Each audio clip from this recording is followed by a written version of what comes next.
Good afternoon, good evening, and good morning from wherever you are, and welcome to our Friday forum of The World's Gone Insane. Let's talk about it.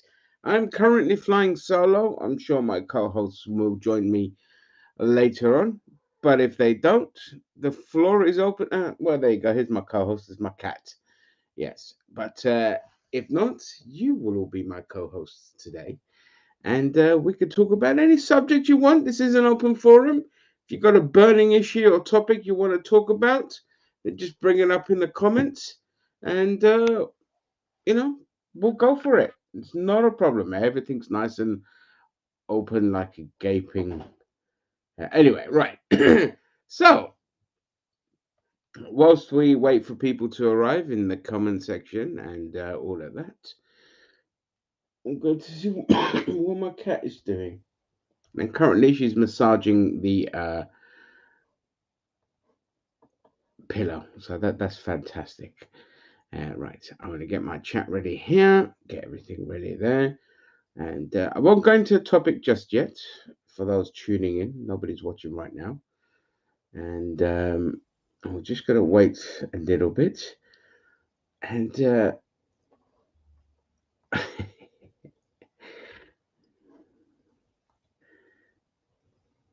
we go. Right.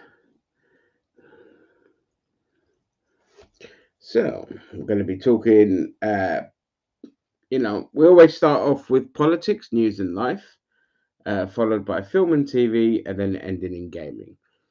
Usually I do it in that order because I want, there to be a more meaty stuff on film, TV, and gaming. But gaming is just the usual kind of, this is how we've been let down or screwed over this week. Film and TV is always a bit thin, and then so politics ends up taking over. So we go first with that. And yeah, all right, Kat. Yes, I know. You know, you had your attention. You've had your attention. I literally just sat there stroking you for 10 minutes. You can't want attention now just because I've gone live. It doesn't work like that, sweetheart.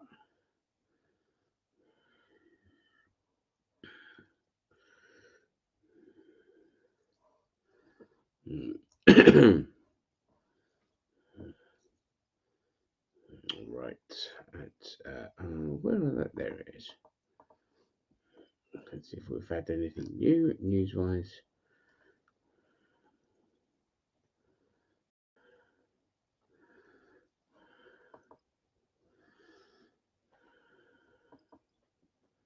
No, the same old crap. Okay, great.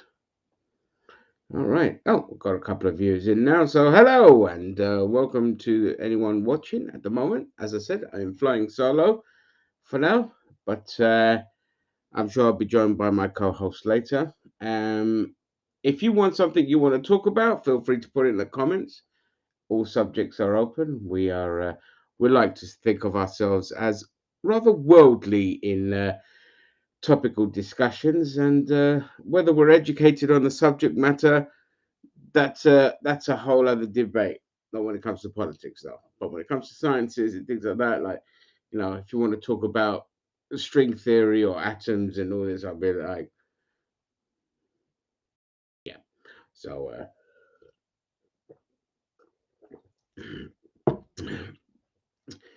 hello, but Raphael, how you doing, sir? Welcome to the stream.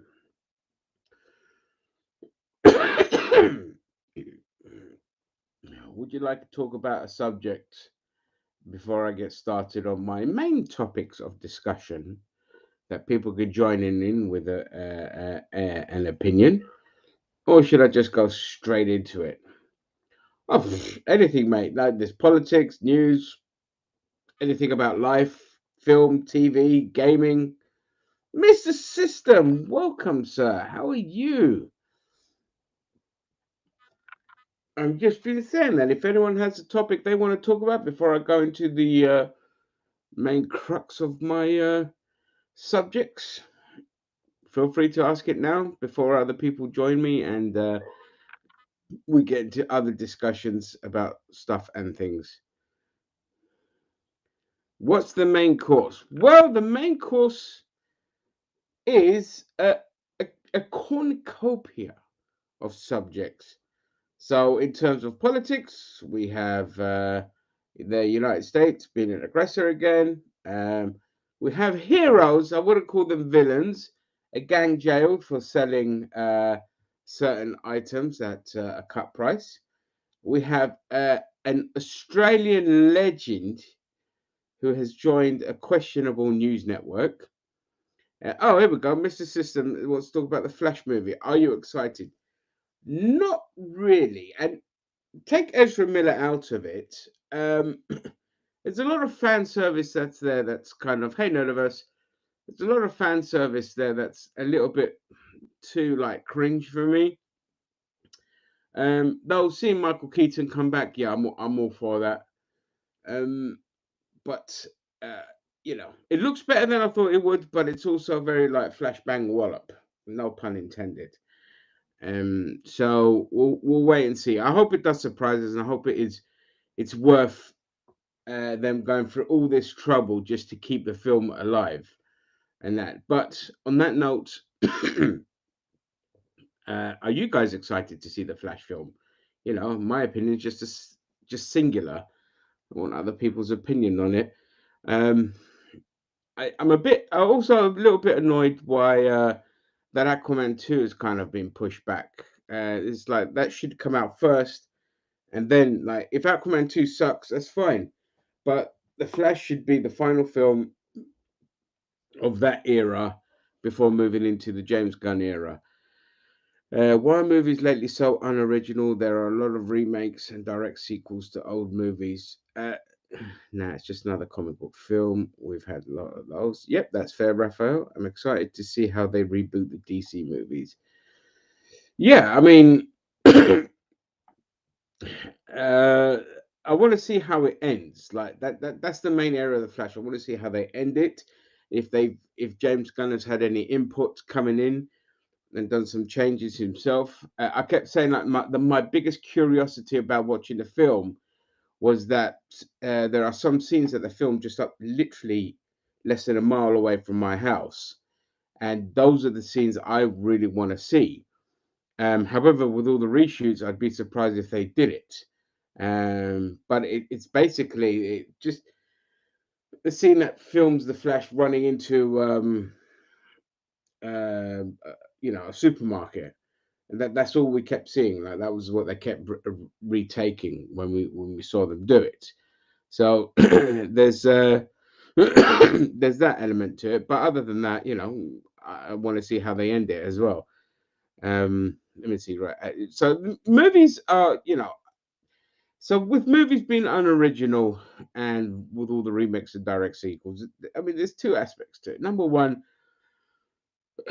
Hollywood capitalism kills creativity. That's a fact. Okay, when all you worry about is capital and you want quick returns and guaranteed profits and all of that, you go down the safe route. This is why all of Disney stuff is the same.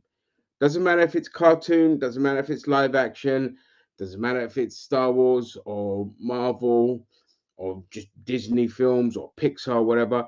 They all follow a similar pattern, same format, and despite them wanting to appeal to a broader audience, they always just go back to what they think works. And to their credit, they're still making money off of this, though the Marvel films of lately aren't making any money. That was outrageous. I said that. Not making as much money as they wanted, but that's because a lot of the shit they've pumped out just hasn't been appealing. But the other fact to it is one of the reasons why we have the writers' strike because of how the writers are treated and how creatives are treated. There is a chasm in creativity because studios just don't want to invest in long-term solutions or long-term kind of um, they don't want to they don't pay the writers enough, they don't do enough with creatives to kind of give them longevity, let them breathe and kind of come into their own with all of that. Instead they just hire them out, churn out a bunch of crap, spit them out, and the writing is just so bad because there's no like there's no like mid-tier creatives with having oversight into what's going on. They're just whatever. They're just like, oh, okay, this is what's trending. This is the demographic. This is these are the numbers. Just churn this crap out, and this is what we have. Hey, Cheeto, looking hot. Yes, I'm going to Cheeto today. You know, and yeah, Gary, take your time, mate. There's no rush. But seeing as we're on the subject of films, we might as well go into that. In the universe of John Wick, we've got spin-off after spin-off after sequel as well. So speaking of generic churning out of stuff, see, John Wick 4, I don't really like it. Couple of scenes I enjoyed, but there's only so much of the same kind of action you can enjoy before it just gets ridiculous. It's a bit like the Fast and Furious films. You watch them to kind of switch off, but even they like just got to the point where it was just like, all right, it's just boring now. I want to go back to the kind of Fast Five era, like first kind of stuff. How did a bunch of smugglers become international, um, you know, criminal gangbusters and all this kind of shit? But hello, the Epic Games. John Wick 1 was really good. The rest are okay, but enjoyable. But it's a bit much now. Yeah, I mean, I really like the first three. Got no issues with the first three. But yeah, the last one was just you don't need over 2 hours of it, and that was the problem. It was over 2 hours long. It should be like an hour and 40, an hour and 45 minutes. Keep it short and sweet. But the universe that they try to build within that is just so slow paced and pretentious that it didn't work. It doesn't work being that good. Well, I mean, that's what you watch it for, Raphael. Yeah, it's the fights. That's the best part of it. It is the fights, but even that gets a little bit tedious because, like, if you look at John Wick 4, the choreography was pretty much the same for all of the fights. The exception being the top down action scene, where it looks like a bird's eye view game is going around doing what he does. I don't want to spoil it if anyone hasn't seen it. But that being said, John Wick 5, I'm kind of surprised that they announced, given how it ended. But let's see how they work their magic. We have the spin off I am interested in. That's only because it's got Anna de Armas in it, who's just gorgeous. So she's going to play like a John Wick type character. And then they have the prequel, which is the guy who runs the hotel. It's the story of him and his rise to being who he was. So, I mean, those could be interesting, or they could be much of the same. Let's see how they do it. Right, Mr. System. It's at a point with the fast movies where you have to watch 10 movies to catch up to understand the next one. Uh, Not really. I mean, you can just jump into anything. Like with the Fast and Furious films, it's just like, I mean, you kind of have to watch the other ones to know any new characters that come in, but I think at this point everyone's pretty much familiar with it through memes and through like chit chat about the Fast films, especially the kind of demographic like myself that watches it are very much just familiar with the premise. And the thing is like what made me enjoy the Fast and Furious films wasn't really obviously you watch it because it's so bad it's good, but from Fast Six, no Fast Five, there was we'd go watch it in the cinema, and there was just an audience there that we all just kind of enjoyed the banter amongst each other whilst watching a film, and it became like a tradition in my area, and it was always the same people that would go for like five, six, seven, and eight. None of us knew each other, but we knew each other by the end of it, and it was like a weird like pilgrimage every couple of years to go and watch it, but with the prices skyrocketing and COVID and all this kind of stuff, that kind of just gone downhill now. Right, let's see. Well, I think David Putman has the best idea: get people to make bad movies, as in B movies, make their money back, learn your lessons, and start from there. Sure. Any games have you been playing? Yes, still playing Zelda Breath of the Wild, which is easily game of the year. And although the combat is a bit naff in it, and the camera sucks, and the weapon degradation is really irritating, it's still a fantastic game because there's just so much to do in it. Like I'm not bored of it. I've been playing it for like 2 weeks now, and not bored of it. And it's the perfect game because you get home from work, you just switch it on, and you just go and do all the little side quests and go exploring and all this kind of stuff. God damn, I love that game. How about you, Raphael? What you been playing lately? So what did I say? Breath of the Wild? Oh, and Tears of the Kingdom. My bad. They're all set a few months apart in the universe. Really? Yeah, I suppose they are. The fast films. Yeah, which is stupid, really. But it's always the same. Ah, your past actions had an effect on me. Now I must get my revenge, family. You know, simple premise, very soap opera, but it makes money.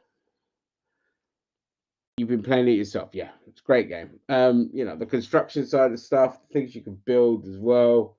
Especially once you build up. So my advice to people would be, if you're getting into the game, obviously build up your stamina and your hearts, more so your stamina than your hearts, because the first like 6 or 7, 8 hearts that you get, you still get killed with one swipe. That's how stupid the combat is.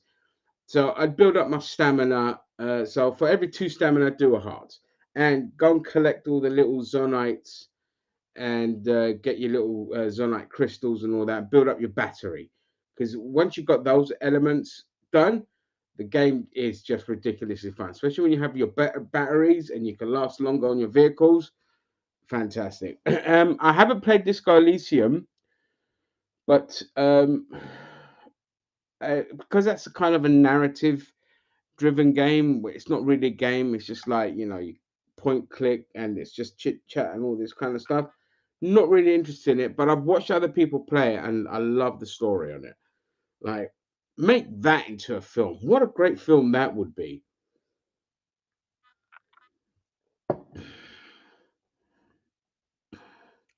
Yeah, yeah. Not the not. It's not something I'd enjoy playing, but I've enjoyed watching people. Um, yeah, play it. Yeah, exactly. The dialogue. It's like movie quality. Like it's like get those writers to fucking do a film.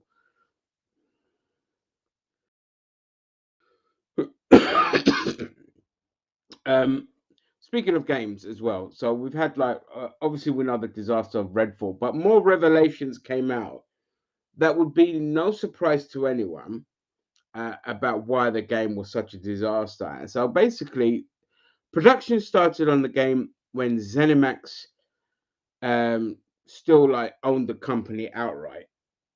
And they wanted to make it a huge live service game, which is why you'll see weird live service elements in there. And like with a lot of these kind of companies, especially with ZeniMax as well, there was just not enough staff to build the live service game. It was 26 people working on it, and you need way more than that to work on a live service game. Yeah, they were understaffed, overworked, stressed out. And then when Microsoft bought ZeniMax, who own Bethesda, who own Bethesda, the developers were kind of hoping that, haha, yes, they'll hopefully cancel the game. But Microsoft will they just came in and just like, no, carry on as you are. So the hellscape of making that game continued, and this is why you've ended up with a disaster. You did not poor management, lack of oversight, and that's just the gaming industry in general, especially when it comes to live services. And this is why the game was a complete fucking disaster.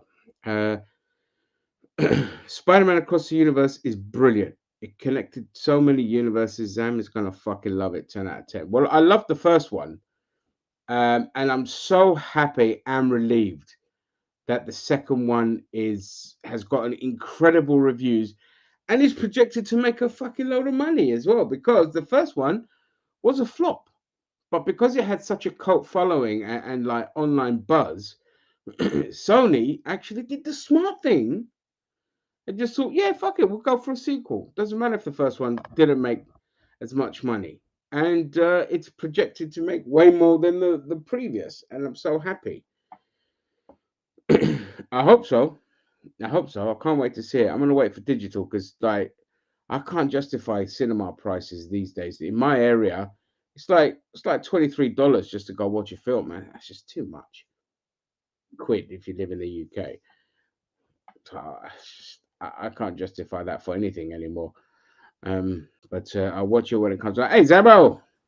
Oh God, sorry, I'm late. I do Oh, let me put my apologize. headphone in. I forgot my expensive headphone, which is basically mobile headphone. I've snipped off one of the earpieces. Uh, Oh, there we have you go. seen my new beauty here? All were you sleeping as well? No. This is my new toy. It is actually my mobile Hang phone. on.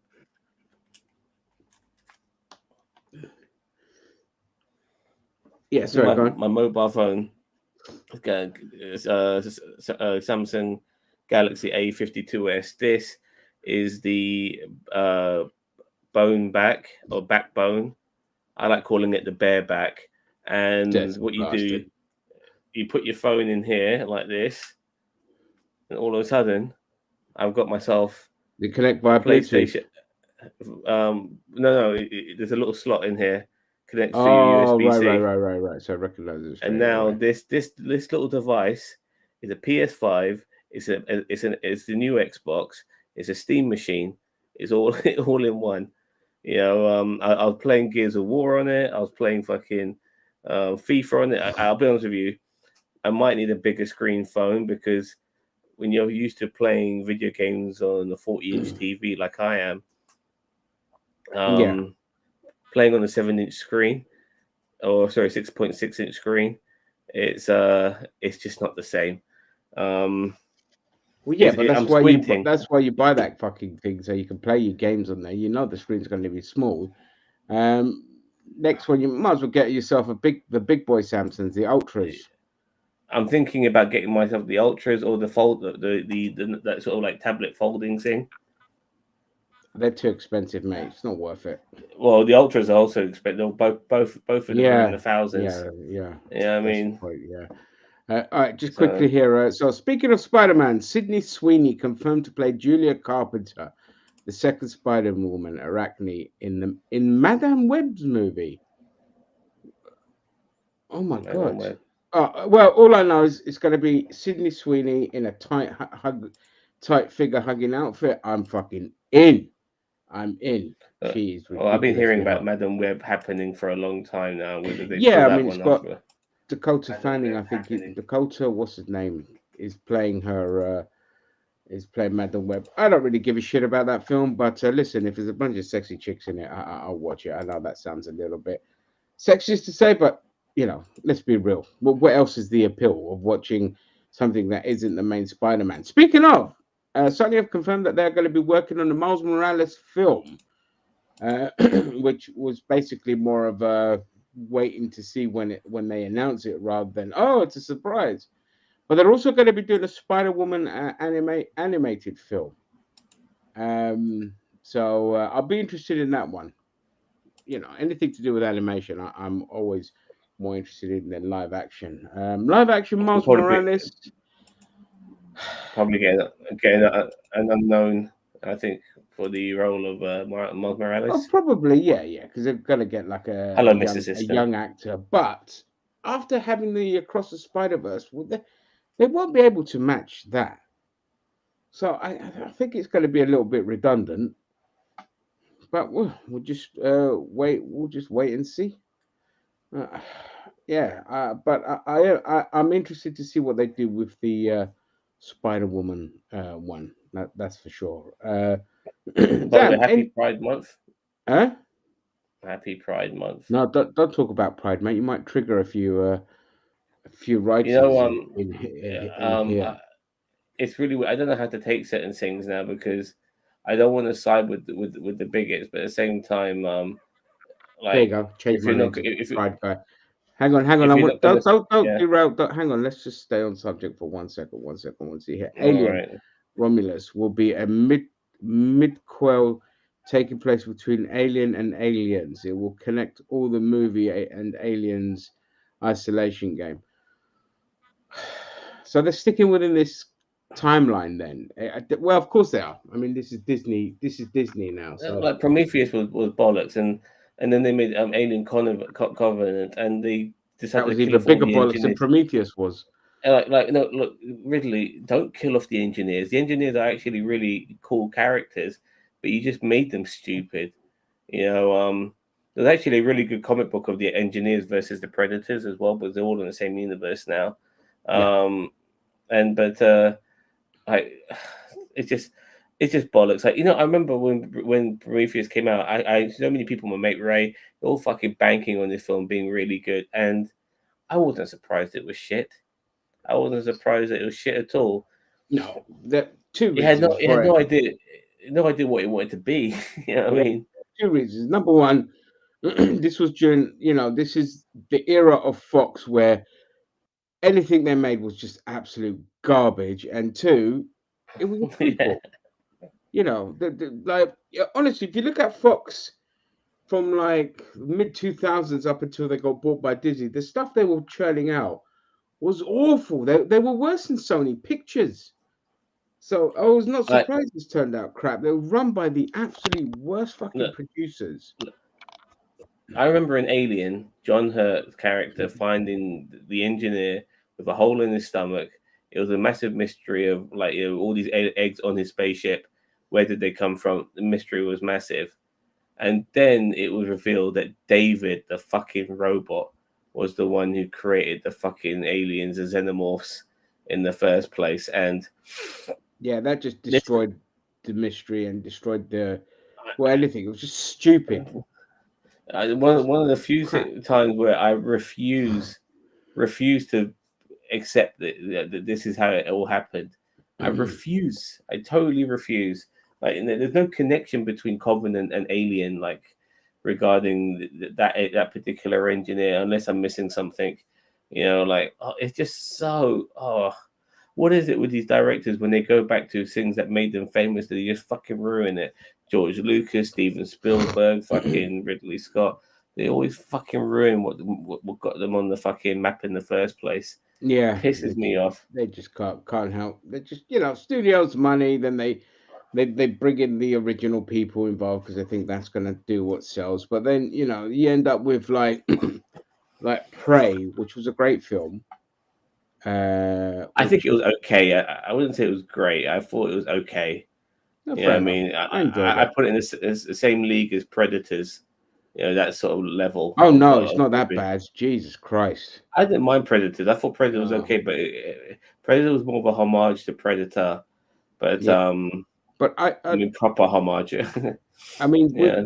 the problem with Predator is every time they make one, it's just always going to be the same premise. It comes to Earth and it does this. And it's like, why are we insisting on having humans involved in this? We can watch. It's like, again, that fucking Hollywood mentality. We can watch something that has no humans in it. We're more than happy to just not enter the lore of the Predators, but have them fight off against a more formidable foe.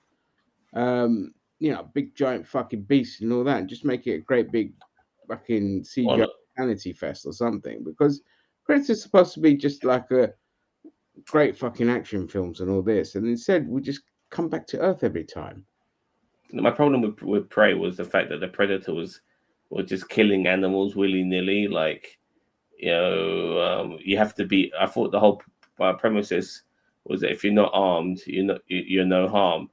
And these animals are not armed. And I mean, I know they're dangerous, but he was like picking bears up and ripping them apart and shit. I'm like, what the hell, mate? This doesn't seem like what you would do, if you know what I mean. Yeah. I'm Yeah. not that invested in that kind of law, but I get what you mean. They Yeah. need to kind of fight back, even though those animals would fight back better than humans. Not as smart, but better.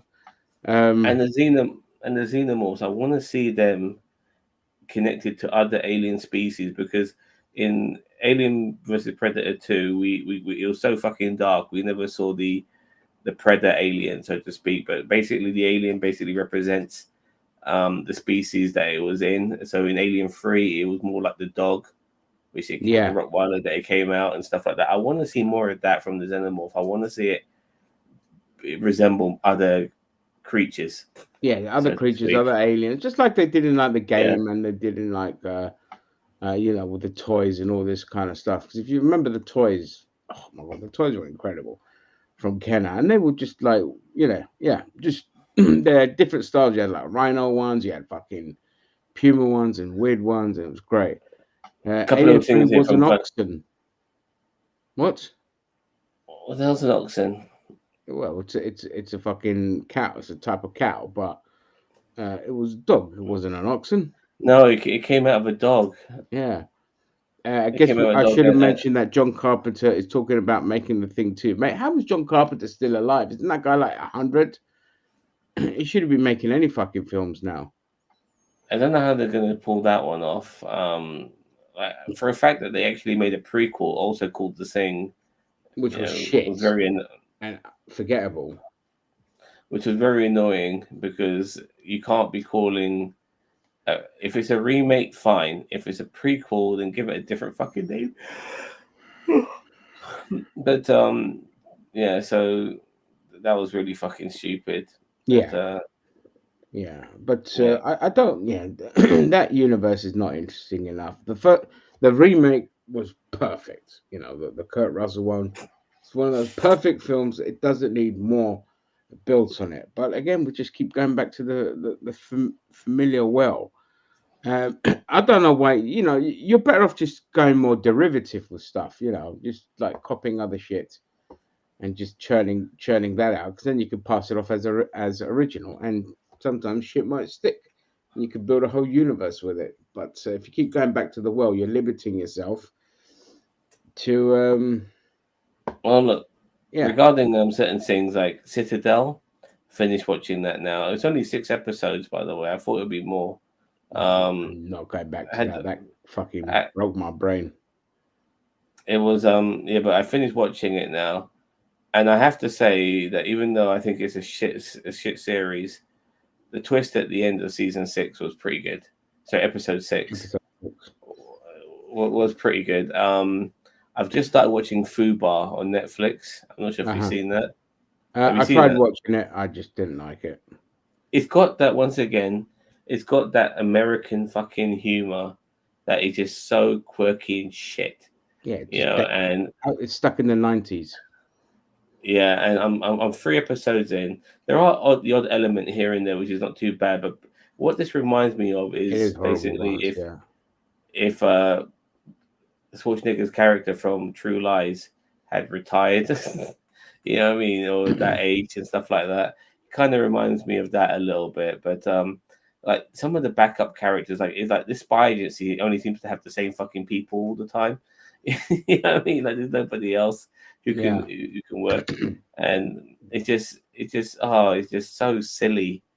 It's so silly, and like the humor feels forced, and Yeah, it's just Netflix not done right. Netflix were like, let's sign up Arnold Schwarzenegger for some stuff. And this is what they produced. And they got like a game show coming out, some action shit coming out. It's just like fucking hell, man. Like when we Is say that big, is that Squid go. Game? The Squid Game sort of their version. I mean, they were doing a live Game show one. game show version of Squid Games, and they've cancelled it because shit went horribly wrong. But the Arnold Schwarzenegger one is basically, you've got a bunch of people that have to put like an action scene together, and he judges it.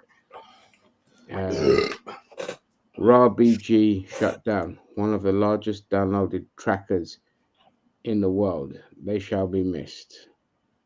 I have no idea what that is. I take it that's a piracy related, but boo if they were shut down. Boo. I also finished watching, in my opinion, the best streaming show this year, Ted Lasso. I know it's not your cup of tea, but I've thoroughly enjoyed it. I think season 3 was a work of art, and not only did season 3 end, the series has ended because if everything felt like culmination, not like okay, we're going to type some loose ends and start story threads for next season. No, it was all culmination. Everything's coming to an end, and it's sad, really, but in a way, it's also really good that it's ended on a high. You know, it ended at the top. You know, it hasn't like outlived its It's not over though. usefulness. They're making more, aren't they? If you watch season 3, I mean, I'm going to quickly Google as you mentioned this I'm because pretty like, the sure way they're I doing watched. the series 4. Let's find out. It might not. If they do a season 4, it might not have Ted Lasso in it. Let's just say Well, like you don't that. really need him. If the other characters, I always say sometimes a show can move on beyond its main character. It's very easy to do so, but they don't do it, and it's just like, why? Just Oh, here we go. yeah. Here we go. Let me read this to you. This is from Digital Trends. The beloved Apple TV sports comedy series Ted Lasso has finally reached the end of its third season, which came and went in what feels like. Oh, can you get rid of all this shit in front of my screen? It feels like a blur. Following the big finale to the spectacular set of episodes, fans are wondering if they'll get to see Ted, Rebecca, Walton, and all their friends at AFC Richmond play in the streaming games for another season. Ted Lasso has had a spectacular run in 3 seasons, with the latest one showing Richmond struggling to get ahead in the Premier League. Um, sorry, this is I don't want to read all of that. Here we go. This is what we want. Will there be a full season of Ted Lasso? The show's lead actor Jason Sudeikis confirmed that season 3 would be the final season of Ted Lasso, with this being the plan for the show for a Oh, long, right. long time.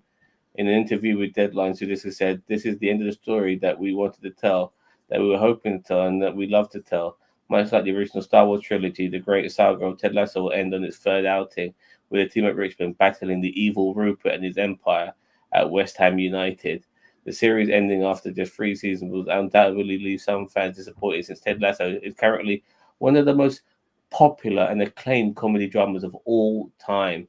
What Yes, started but as a you silly do show, you yeah, go go out on, on a high, just like The Office, the yeah. original Office did. It just went out on a high, and that's the best thing you could do. That's it. If What's the stories have wrapped up nicely, then you just leave it.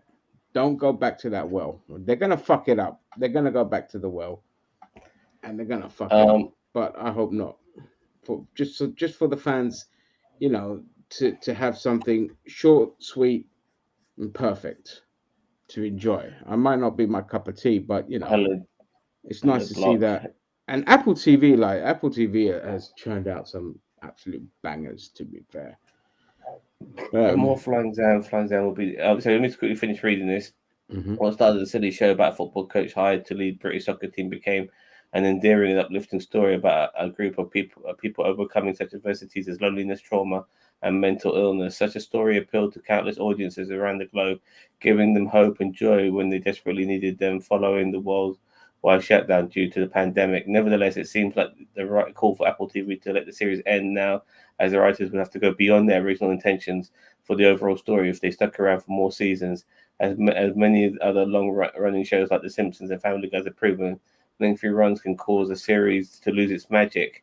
The writers being forced to make more seasons for the show would have Yep. likely resulted in a decline of Ted Lasso's quality. It's only fair to the people behind the series that they get to the end on their terms and not let legacy get tarnished with forced narratives. Will there be any Ted Lasso spin-offs?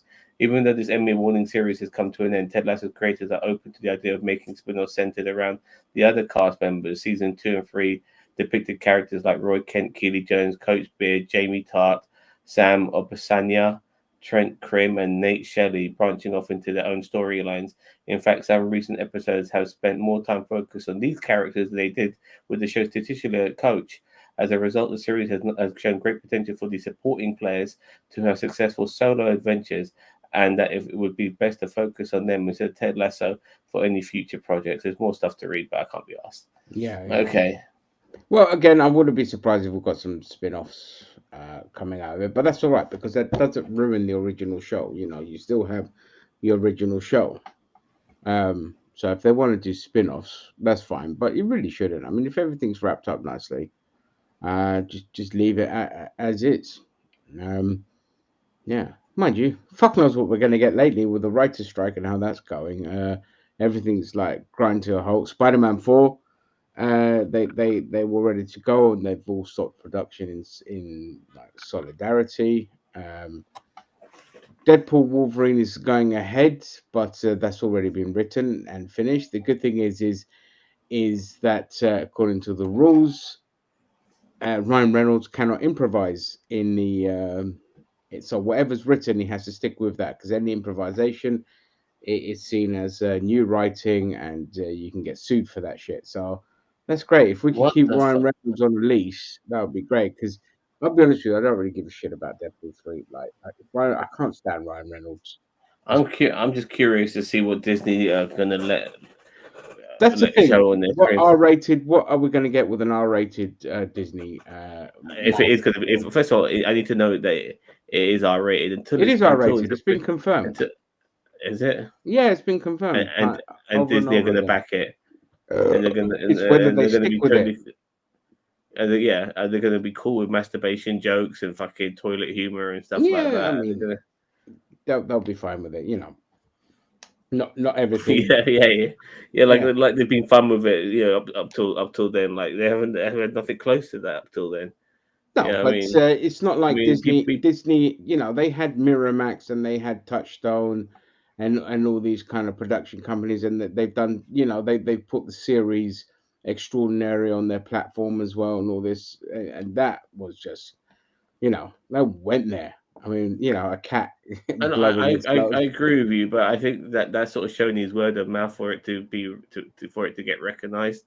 Um, That like show Guardians does, of the but what Ga- I'm saying, that's not the point. Is they put that yeah, stuff on their platform, and this is interesting territory because it's familiar franchise, and now let's see what they do with it. Are they going to still put the annoying elements of a Disney film in there, or are they going to just let full creative over to, like, well, I don't want too much creative with just Ryan Reynolds because then we'll just get over the top quippy shit. So if they can rein him in a bit, because he's a bit much. He's like, he's one of those people that you just don't want as a friend because he just ends up smacking him because he just chats like, well, it depends really. You might you want know, him as a boss because Ben Foster, the goalkeeper for Wrexham, they Wrexham FC, they had their promotion party in Las Vegas, and everything. And he spoke about it after coming back from Vegas recently, getting ready for the preseason, and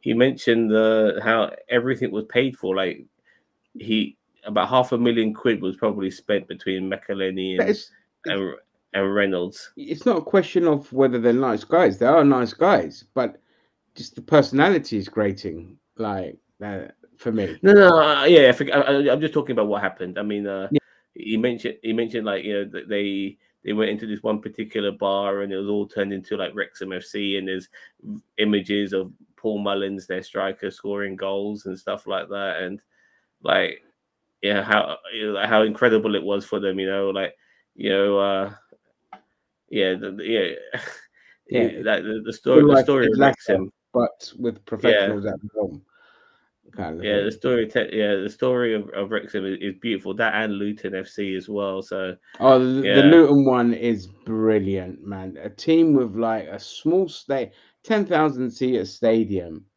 and just we're not even in has the it always football been ten league. thousand? Huh? Has it has it always been 10,000? No, it used to be smaller. They did a little corner stand there where they expanded it by 1,000 seats. So they've always had like a They small stadium. I just remember in the old Division One, they were quite an established team in the old Division They One. were, yeah. And so for them all of a sudden now to be This underdog. this underdog pie and mash league team, Yeah, it just seems so bizarre. But yeah, it does. if they stay in the Premier League, that'll be the next massive achievement. I mean, to get in the Premier League is a humongous achievement, and so Yeah, to stay in it will same. be the next one. If you run your club well, then there's always a good chance. I mean, look at Brighton. If you look at Brighton's history, they were a nothing team for fucking years. They've been non-league, and then usually in like the older Division 3. And you look at them now, they're in fucking Europe. Brentford. I used to go and watch Brentford when I was a student because they were just 10-minute walk up the road from me, and the tickets were like a tenner. So I used to go watch them, and they were in League One, or yeah, League One, for years, for absolute years, and then they just only recently that they've come up the ranks. And so it's just, a well-run club. You don't need, your billions will get you there straight away, but it doesn't necessarily mean that having your billionaire owners is going to guarantee anything. I mean, Ted Bowley, uh, Tom Bowley, I think, Todd, or Todd, Todd. Yeah, Todd Bowley, yeah. Don't worry. I'll change the subject just quickly. Just last thing of like the Chelsea owner, the new Chelsea owner, has been an absolute disaster. He's destroying the club, and Tottenham Hotspur still can't find a fucking manager. But Beyonce has been playing her concert there, which I'm just a 10-minute drive away from the Tottenham Hotspur Stadium, and we've had Beyonce here. And I looked at tickets, and fuck that shit. I'm not paying £200 to go watch Beyonce. I watched her for free when she was in Destiny's Child, while I Me pretended to too. be security for Wembley at Wembley Stadium. AP security for the fucking win. I saw Destiny's Child play at the Notting Hill Carnival, I think in 1999, which is kind of scary how long Beyonce's been around for now. Yeah, She's been performing since she was a teenager. yeah. I mean, You know what I she was mean? 16. She's been around, and like Yeah, so it's crazy. yeah, Yeah, I yeah, remember exactly. So back then, and it was great. It was a fucking great live show. But there was three of them to fawn over. Uh, back then, Beyonce on her own, and her music since has not been that great. So forget her. I'll But yeah, just quickly go on. going into Chelsea. With all the top tier teams, I mean, when it comes to relegation, Arsenal, Man City, Liverpool, Man United are 500 to 1, but Chelsea are 250 to 1. So because of the disastrous season that they've had, the bookies are playing it a little bit safe, but you know what I mean, not that safe. Put a bet on 250 it. to Might be 1. worth putting a bet on it. That would be hilarious. Yeah, I'd love that Tottenham to are happen. 175 to 1. They're more likely to get, as far as their bookies are concerned, they're more likely to get relegated But they than can't get a manager. They can't get a manager yeah. to save their life. I think Anyway, they'll get, anyway, yeah. let's. So we're done. Right. Dwayne Johnson confirmed to be playing Hobbs again in the next Fast and Are you seen Furious it now? film. Oh, that's going to be fun to see what. Have you Let's seen see it? Have what. you seen Fast X? Have No, you I seen haven't seen Fast Fast X? X yet. Don't spoil anything Okay. for me. But that's going to be fun to see the atmosphere on the set. Then, I mean, Dwayne Johnson after the disaster of Black Adam, he needs this because that film derailed his Hollywood career. So, can he redeem himself in this? Do I care? Yes, because I liked Hobbs, the character. He was what. That's why Fast 9 was so shit, because you didn't have, without having him in there, and without having oh god, what's his name? The guy that passed away. Jason Statham. Oh, sorry. No, Paul Walker. Paul Walker. Yeah. Yeah, and without having him in there, the series just suffered. They made like Dom like into fucking ridiculous Superman. It was just like, no, it needed Dwayne Johnson, and it needed Paul Walker, and it needed to get rid of Justin Lin, who is not a fucking, he had a couple of good ones. He directed a couple of good ones, but it was time to move on, which is what they did Look, with the next my Fast my X. my issue with the character of Hobbs is that Dwayne Johnson created this character called Hobbs, very early on, Luke Hobbs. But by Hobbs and Shaw, Hobbs became Dwayne Johnson. You know what I mean? I mean, Hobbs and Shaw was awful. Like it tried to make something that just didn't fucking work, and it was ridiculous to take serious. Like Hobbs even had as this a sort dumb of film. he had this sort of southern twang about him. Yeah, like he was a guy. There was something that about him in Fast Five, and Hobbs and Shaw, like that southernness was totally gone. Yeah, he's become the Rock. He felt like his Rock. It felt like his Rock persona in WWE, and it's which I wouldn't mind, but it just didn't work in this film because the writing was just naff. It didn't work.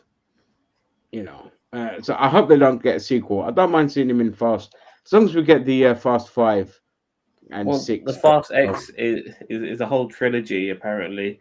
We'll see how that pans out. Yeah, let's see. Yeah, Cheeto, hold the presses. Dwayne Johnson playing Dwayne Johnson in a movie. Shocked. I know. It's almost as if that's all he's ever fucking played. God, yeah, Cheetah doesn't. He's really good at sarcasm when he wants to be. You know what I mean? Which is rare for an American. Yeah. Dwayne is a Yeah. one-tone actor. Without that eyebrow look and muscles, he's nothing. Yeah, he could have been, but he chose. Let's be clear. He chose to not even be like The Rock, which would have worked so much better as an actor. But he chose to just become this generic muscle-bound idiot.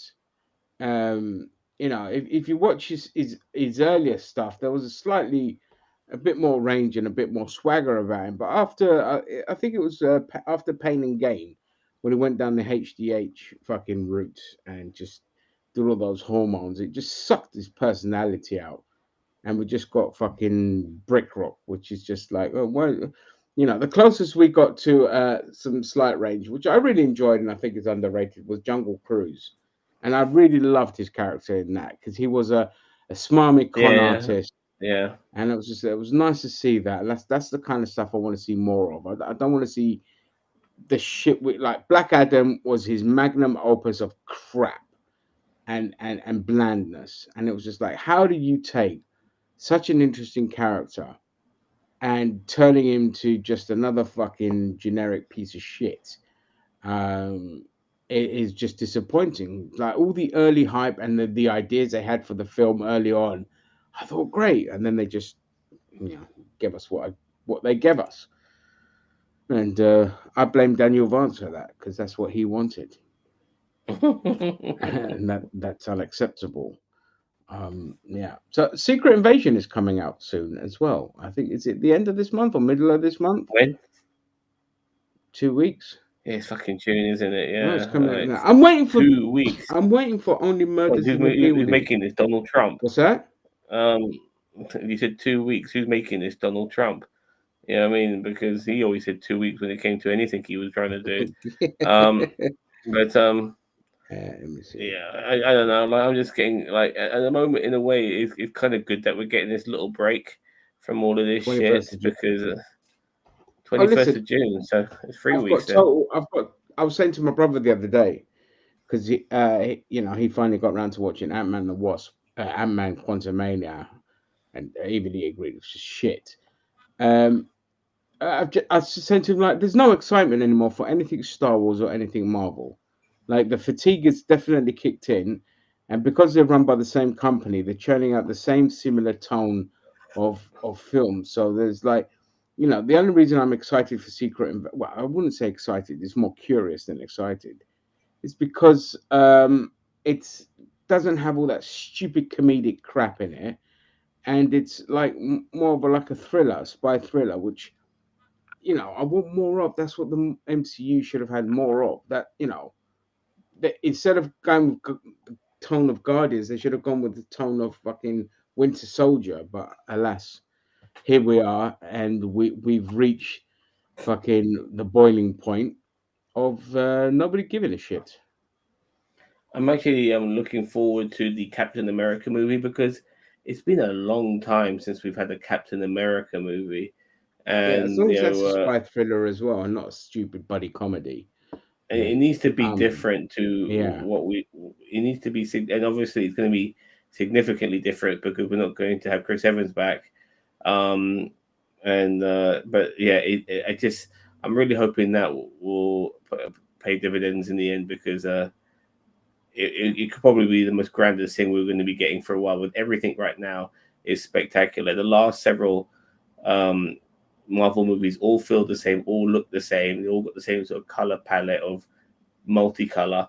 It's same just fucking yeah, tones, same yeah. kind of stupid shit, and yeah, it's just like, just It, it needs that adult orientation upgrade. I am desperate for. I was watching some clips of John Berthalt's Punisher. My goodness, if they could bring any of that back into the MCU, it would be so well received.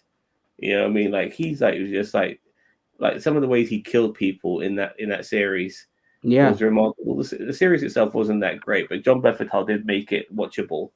Um, and his killings were beautiful, no remorse, covered in blood. The guy was like Wolverine without the healing powers. You know what I mean? Yeah. He was just able to take so much punishment, you know, and yeah, it's just brilliant stuff. I'm desperate for stuff like that. Yeah. Well, hopefully Desperate this for this is why I hope this is why I hope Deadpool 3 does really well as an R-rated film, because then that just opens the floodgates. Because if that does well and people flock to go and see that and don't go and see all the generic crap that they're churning out, then it's you know, it hopefully it becomes open season to say, okay, we are going to go down that route. People are tired, because the thing is, like, how much can you just churn out the product with the same tone, with just a different coat of paint on it? It gets to a point where, like, I mean, it peaked. It fucking peaked before it, but for the general brain dead audience, it peaked with Love and Thunder. Like, that was the peak MCU of just going too fucking family oriented and too comedic. And I was so happy that it flopped big time, because I was like, if that was a success, then Disney would have just gone down that route even more, and it would be like, oh fuck. Whereas it being a flop, it just, yeah, it made me really fucking happy. Incredible Hulk yeah, 2 is going to be awesome. Incredible I've Hulk no 2. doubt. Yeah, I mean, yeah, we've got a Hulk film that's they're going to be working on. They're going to try and desperately bring back the kind of Planet Hulk stuff, because as we saw at the end of She-Hulk, when he come back with his son and all that, they just shit the bed with that as well. What happened to the Young Avengers? Is that still happening? Well, You one, know what I mean? Young Avengers, is that still happening? Because like these Young Avengers are getting older, so we need to get, if this is going to happen, they need to fucking get the show on the yeah, if they road. were going to do it, they would have done it by now. But by the time they do it, they're all going to be in their 30s. So, you know, like, so, and who wants a Young Avengers film? Just fucking, Cheeto does. He loves all that shit. yeah, likes You all know what I that mean? crap. Yeah, Kang Dynasty So, will be Vavdu. What? Speak English. You're worse than Gary. yeah, I've heard MCU are like rethinking their plans regarding like the Kang Dynasty. You know, but Yeah, they they kind of botched it. blew Two with you know, one in film Ant in, and Man. they Yeah, botched it already. Fucking idiots. But they're recasting Jonathan Majors, and then they need to put in I forget the guy's name, but yeah, yeah. he was Bushmaster in Bushman, yeah, yeah, Bushmaster. in Luke Cage. Fantastic actor, and he needs a lucky break, because the poor bastard, everything is in, gets cancelled after like a series, and it's just like, oh, give him a break. He's such a great actor. Yeah, for So sure. yeah, recast him. Um, Backdoor Young Avengers. yeah, I mean, I'm not. I don't. No, Unless they change the tone of the movies and stop pandering to a demographic that doesn't fucking watch the bloody stuff. It's just not gonna be. It's just not. It's not appealing. You know, I don't really give a shit. well, they had a lot of things already set up, but then it was just getting these fuckers together and making it organic. So you had like the twins from One Division, you had young Loki, you had what's his face from Falcon and Winter Soldier, the great grandson of I always thought it Oh was yeah, great yeah. grandson. Isaac Bradley, Um, who plays Isaac, yeah, Patriot, is supposed to be Patriot Iron from the Patriot, comic book. yeah. No, You just know, Patriot. you got Kate Bishop. You've got what's her face now, Casey Lang. You know, you've got all of these problems. By the way, this is what I've been suffering all day today. What was that? Spasm. That is me farting. Oh, yeah, I've been far hitting away, those mate. hit, Yeah, been hitting those all fucking day far today. away. Harley So, from Iron Man 2 is a Kang variant. You're gonna say he's gonna be Iron oh, Lad? Oh, that would be one of the stupidest retcons ever. we got what's her face, Ironheart or what the fuck her name is, Oh yeah, um, Riri, which won't go Riri, beyond yeah, one series. because nobody's You gonna know, watch that. You know. so we got like now we're gonna need to get these motherfuckers together somehow. I don't know how that's gonna pan out. Yeah, So, I can't see it happening. There's not enough interest in the characters to fucking oh yeah, do it. Harley from Iron Man 3, as well, but he's like, you know, he's probably like close to 30 now, maybe. I don't know. Yeah, I mean, yeah. Iron Man 3 was what, like, Iron Man 3 was about 10 years ago. 2012 or 13, 2013. Yeah, so it's about 10 years ago. So yeah, Yeah. maybe he's in his mid 20s. Yeah. Yeah, I mean, so It was 2 in my universe. No, it was 3. He was the superior Iron Man. The other 2 yeah, don't turn into Jake. and yeah, Yeah, becoming Jake and stuff like that. So trigger the libs. yeah, Speaking of, so yeah. Speaking of libs, have you heard the news about Pierre Andre? what? He's a fucking he's now a Is he gay? anchor on GB News. What? I need to Google Yeah, this. Google that. I had to bring that up. I know to other people He watching the stream, got his abs out. relevant, but just briefly, there's like an Australian singer. He's of Cypriot origin. I've actually met him. Lovely guy. But he's a singer. He's like nothing else, and he's going to be 50. the host of a in a far right news channel. The UK's version of Fox News, and I just find that hilarious. Like they're scraping the bottom of the barrel, and it's not going to bring any viewers because nobody really gives a shit. But hey, I hope he makes a lot of money out of it and has fun with it. They want to fanny juice some of these fucking oldies, you know. But, oh yeah, it's Pete Andre. I used to finger bang to him in my 50s, 20 years ago. They'll bring in the youth. Yeah. It's I wish I lived in a universe that Iron Man 3 didn't exist. You know you want it. The best Mandarin, all the best jokes that you can imagine. Just Shane Black at his peak. And by the way, I've picked up great villain, the best villain. I've picked up many a person. I know where GB News is based. It's based in Paddington, and I've picked up many a person from GB News because their office building is next to one of our office buildings, which happens to be in Paddington. We've got several, by the way. We've got one in between Mornington Crescent and Warren Street. We've got one obviously in Paddington, and we've got our main one near Heathrow. And yeah, I've picked up many a person from GB News, including our ex-Prime Minister's dad, Stanley Johnson. Oh, I'm surprised you didn't get racially abused by them. Boris Johnson's father. Yeah, I am surprised I didn't get racially abused either, but boy, I had to like keep the. I mean, you deserve to be talk. racially abused, but I'm just surprised they haven't done it. I had some people in my car from Tennessee, and I tell they were from Tennessee just by their accent. I'm from Nashville, Tennessee, and all that sort of shit. Yeah, and they like oldies in their 80s and stuff. They just finished a little tour around the United Kingdom, going to England, Scotland, Wales, Northern Ireland, and Republic of Ireland, and they were mentioning how much they didn't like Joe Biden and stuff. I didn't get political with them, but I told them, okay, but whoever your next president is, I really hope they give you guys a national health care. That's what I added, yeah. And they go to me, oh, I'm not sure about that. They start firing off guns in your cab. Hey, Al-Qaeda, just drive the goddamn car. I told them, all your allies, even including the people north of the border of you, they all got national health care. You send $3 billion a year to Israel, and they use that money to fund their national health care, their socialized medicine. They do that, in Israel. There's nothing wrong in it. And the good thing about it is that people don't get bankrupt. And the guy goes to me, well, people from Canada, they come to America for healthcare. And I'm thinking, but I told them if they do, then those people are rich, because if you're rich, American healthcare is awesome.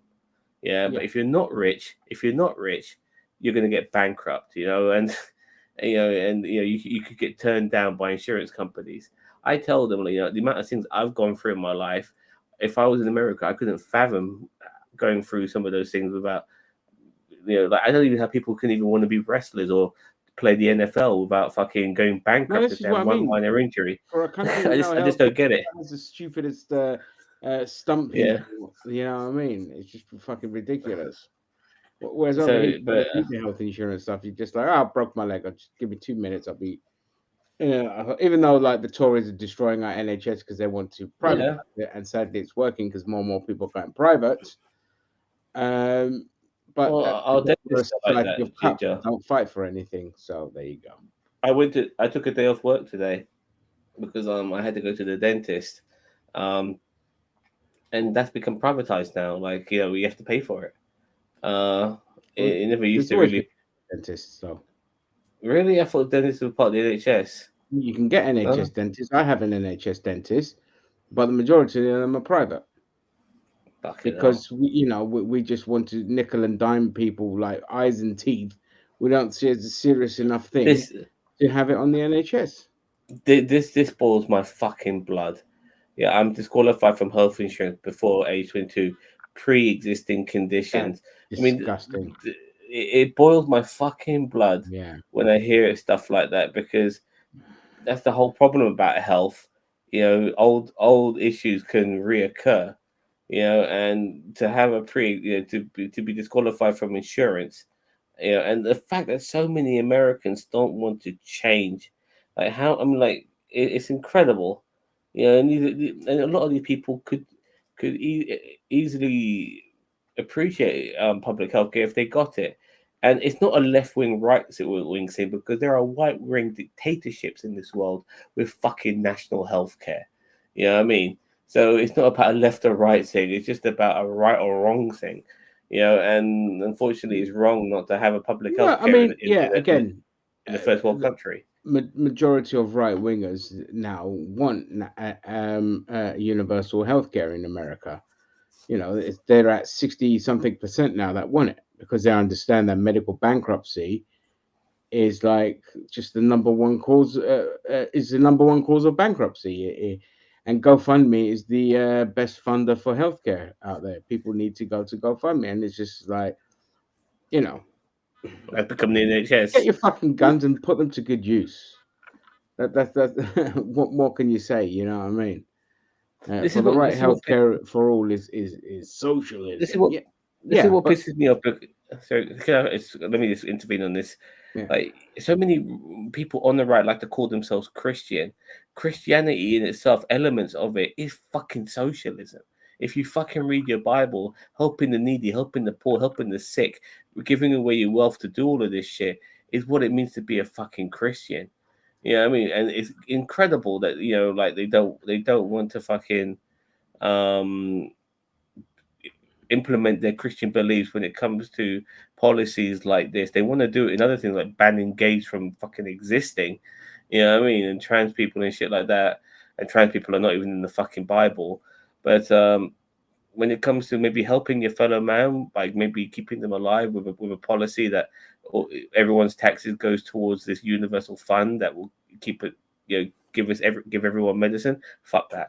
Fuck that. That's socialism. Even though they give their money to the military all the fucking time, and they fucking kowtow to that shit. You know what I mean? Somehow medicine is socialism. And everyone in Congress, by the way, all your fucking senators and governors are on fucking socialized fucking medicine. They get government assisted fucking healthcare. These cunts. of course, it's always the way. The rich get all the benefits of the rich get all the socialism, and the poor get the capitalism. And that's how it goes. The Bible says disabled may not approach God. Well, that's all right wingers out then, because they're just mentally disabled, aren't they? So they're all burning in hell. But yeah, I mean, but like I said, like it's more and more popular now, even among right wingers. Like they're all for it. This is why you find Republicans more and more kind of trying to find new avenues of hatred to go down, because the stuff that they used to, like war, for example, now, war, America going to war and all this kind of shit, or America bringing freedom to countries, it's not popular among any of their voters. It's just The Yeah, young media, people don't want it. no, none of them want it. Majority of Republicans don't fucking want it. They're like, the Iraq War woke them up to like it's just all bullshit.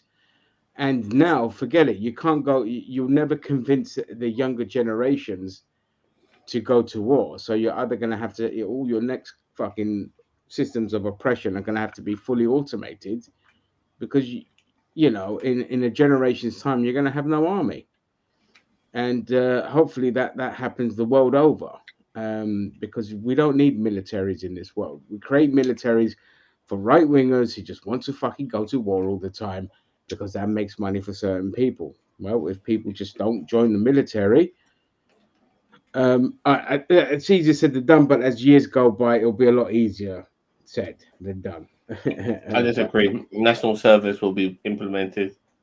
yeah, I mean, I wouldn't be surprised if these countries kind of do that. They always like bring back national service. That'll fix their discipline. No, it fucking doesn't. It'll do the opposite. It turns them crazier, more violent, and more prone to mental health issues. So don't bring back national service. Destroy it. Get rid of the militaries. We don't need them. The whole world doesn't fucking need military. You know. No, the military is required for an extraterrestrial threat.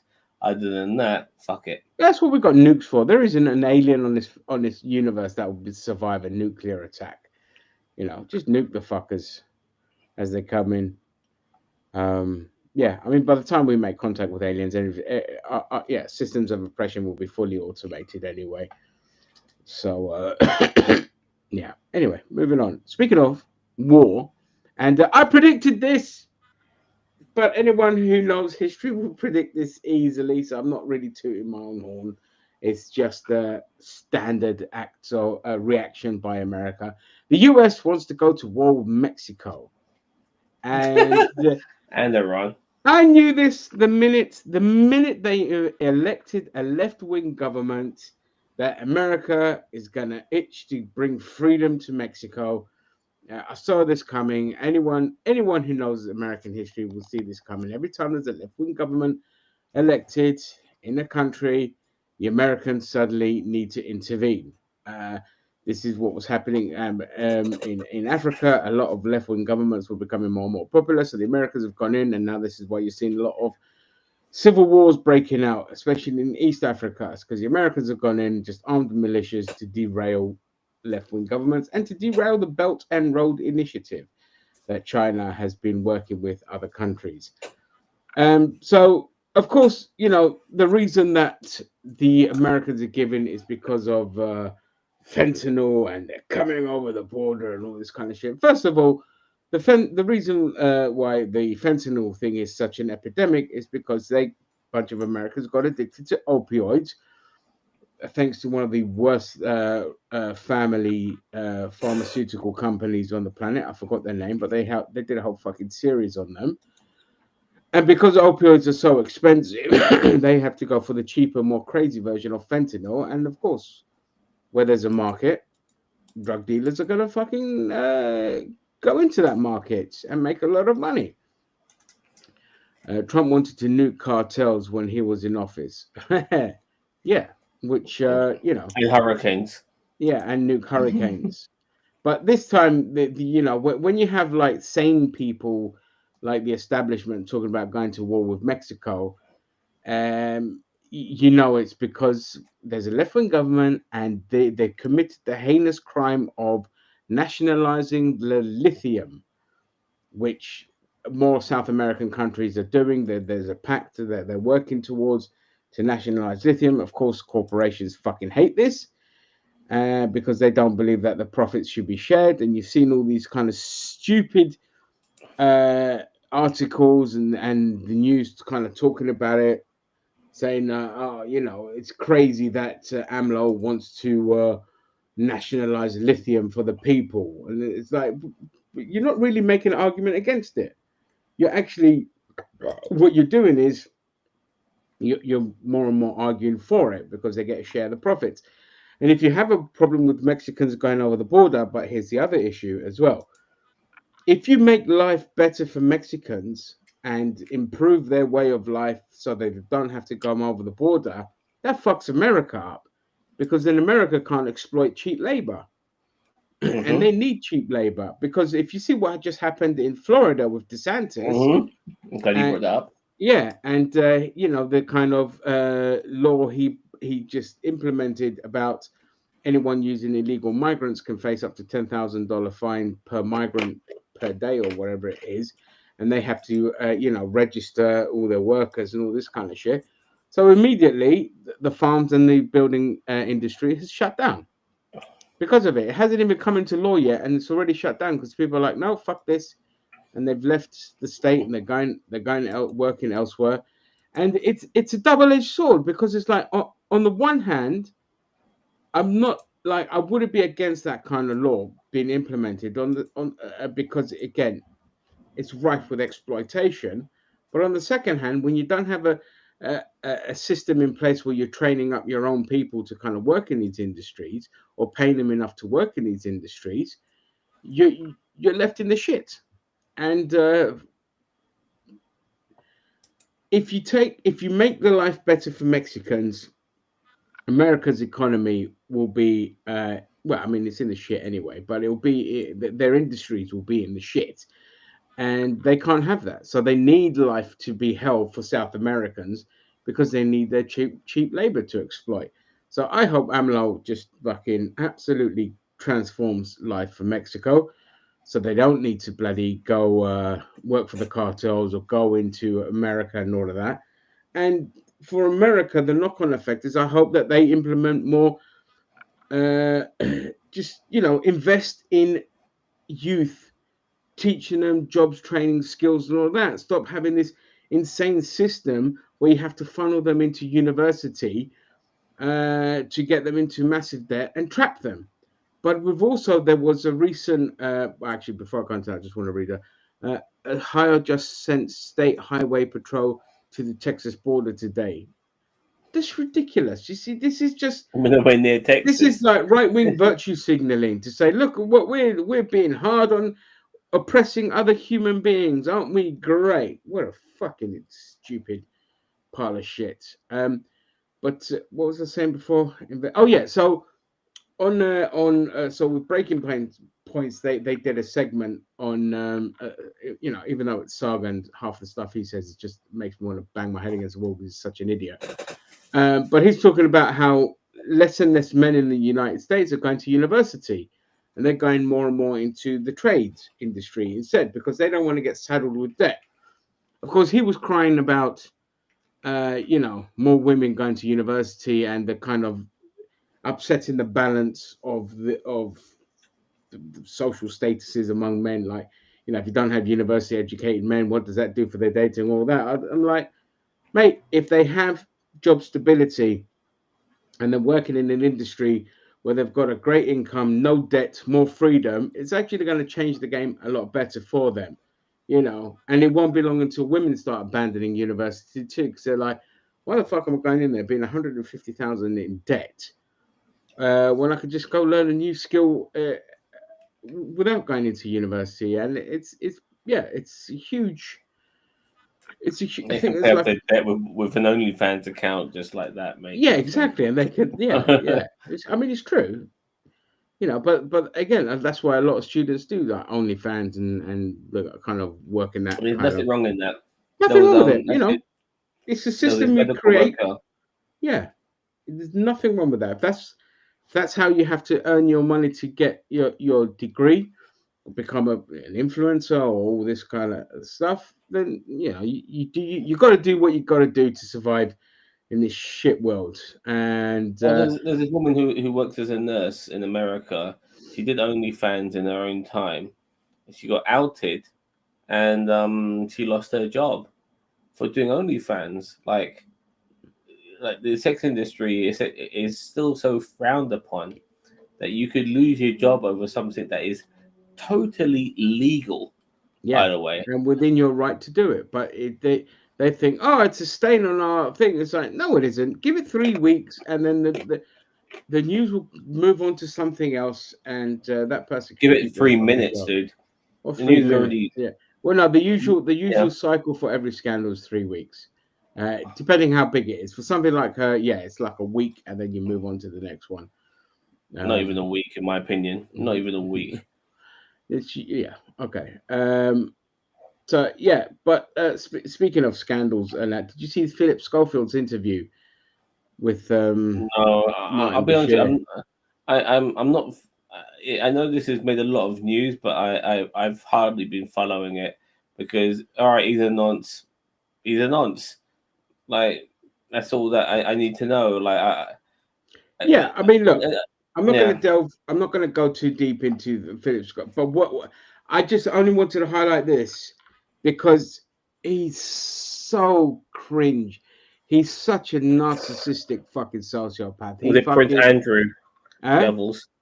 Was it like Prince Oh, Andrew mate, levels? worse than Prince Andrew. He played the victim in Of all course of he did. this. I'm like, you're the one that was grooming a child, and now you're sitting there crying about, oh, I've had suicidal thoughts, and now I know how who was that? Caroline Flack felt. It's like, fuck you, mate. Caroline Flack did nothing wrong. She had a fling with somebody or something like that, and the press just hounded her because she's a woman. And the way the press works in this country is, if you're a woman, you'll get hounded 10 times worse. Whereas Felix Schofield, a known, well, I have to say, alleged groomer, and even though the evidence is there, got ousted, and now he's the victim. It's the same as when he was about to get ousted in the press for having an affair with a young lad, that he came on the Good Morning Brit, or whatever the fucking show is called, this morning, and came out as gay. He preempted what the press were doing and all this kind of shit. It's just like, fuck off, you cretin. So anyway, that's what I just want to say. Just again, another typical person who like Kevin Spacey, comes out and plays the victim. It's like, fuck you, you're a groomer, you're a piece of shit, allegedly, and yeah, nobody's buying it, and it didn't. Nobody bought it. Everyone's just like, fuck off, mate. Yeah. So that's that. Some local heroes got jailed. A whole gang got jailed in the UK for selling cut price Premier League packages around the country. So for £10 a month, you could get not just Sky Sports, but all the channels where you could watch Yeah, globally all the I saw Premier that. League games and all of that. And I just want to say The those 3 guys p.m. are kickoffs. heroes. Yeah. Yeah. Well, actually, I was going to say those guys are heroes, but sadly, one of them turned out to be a fucking nonce. So fuck those guys. Yeah, and it's always the way. So just when you're just about to praise a Robin Hood situation, one of them just turns out to be a fucking, dodgy cunt. And yeah, but like, I've got no issue with people doing that, selling cut price, because like Sky Sports is too expensive. It's ridiculous. Like just for that alone, you're paying like, what is it, 45 quid a month, You're not even let getting all al- the games. and you're not even getting all the games. So that's why I'm okay with streaming it online, because you get all the games like MSNBC, NBC Sports, or whatever it is, which does great coverage. Apart from all the adverts they have popping up on the above by the score, they do great coverage. They get all the games that we can't see over here. I mean, the rules over here are ridiculous. Just to protect match of the day, you can't broadcast certain matches and all that. And I'm like, no, this system needs to change. Nobody, no, apart from the recent controversy surrounding a match of the day, nobody really watches it anymore. That's why Sky Sports just release all the highlights of the matches now on YouTube, and that's where I watch all the highlights, because I don't even Yeah, watch match of the day I unless, used to love Match of the Day. Now I can't be asked. yeah, just can't be Just watch it on asked. YouTube.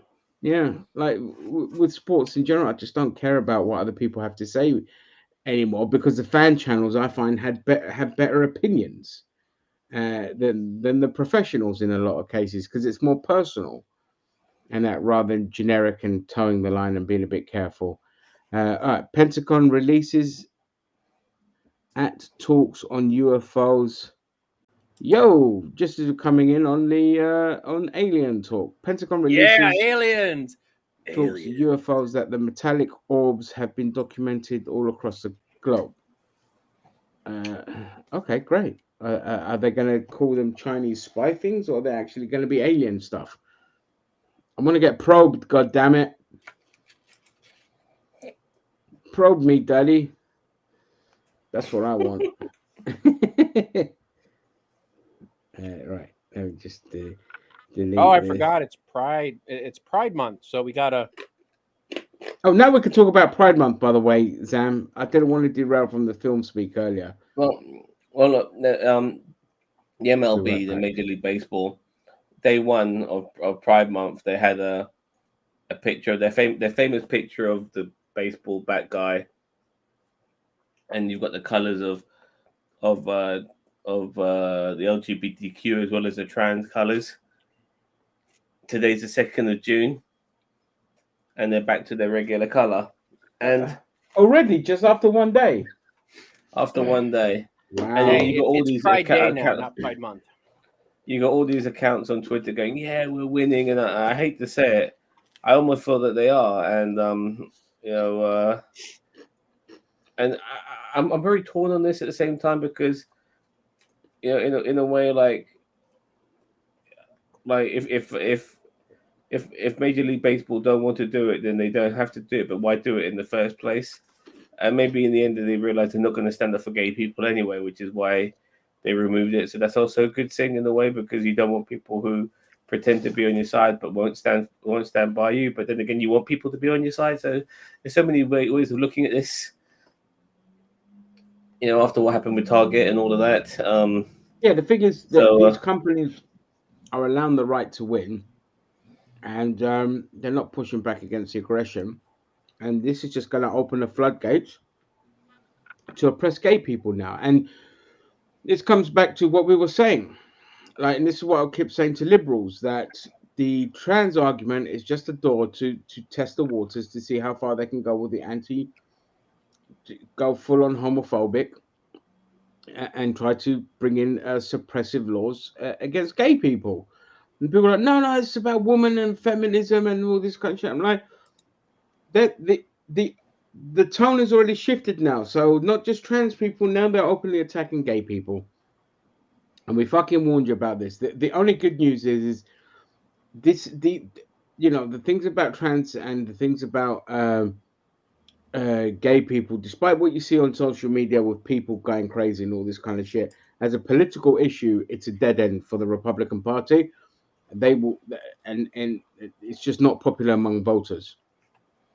And we saw that they haven't learned their lesson of what happened last year in the midterms. And they're like, look, abortions in red states, they lost their referendums to bring in abortions. They're not, the a lot of right wingers are just tired of this fucking gay argument and all that's perpetuated by the far right. And so, like, but at the same time, I'm like, no, you know what? Stick to that because in the next election, you're just going to get wiped out even more. And the more you wipe them out, the better in the long run. But it's getting to a point where, in terms of the ground troops and on the ground, it's getting too fucking. We've gone full fascist, and people are getting stabbed for buying Bud Light, which is what happened, I think, in Canada and all of that. So it's bleeding out into other countries.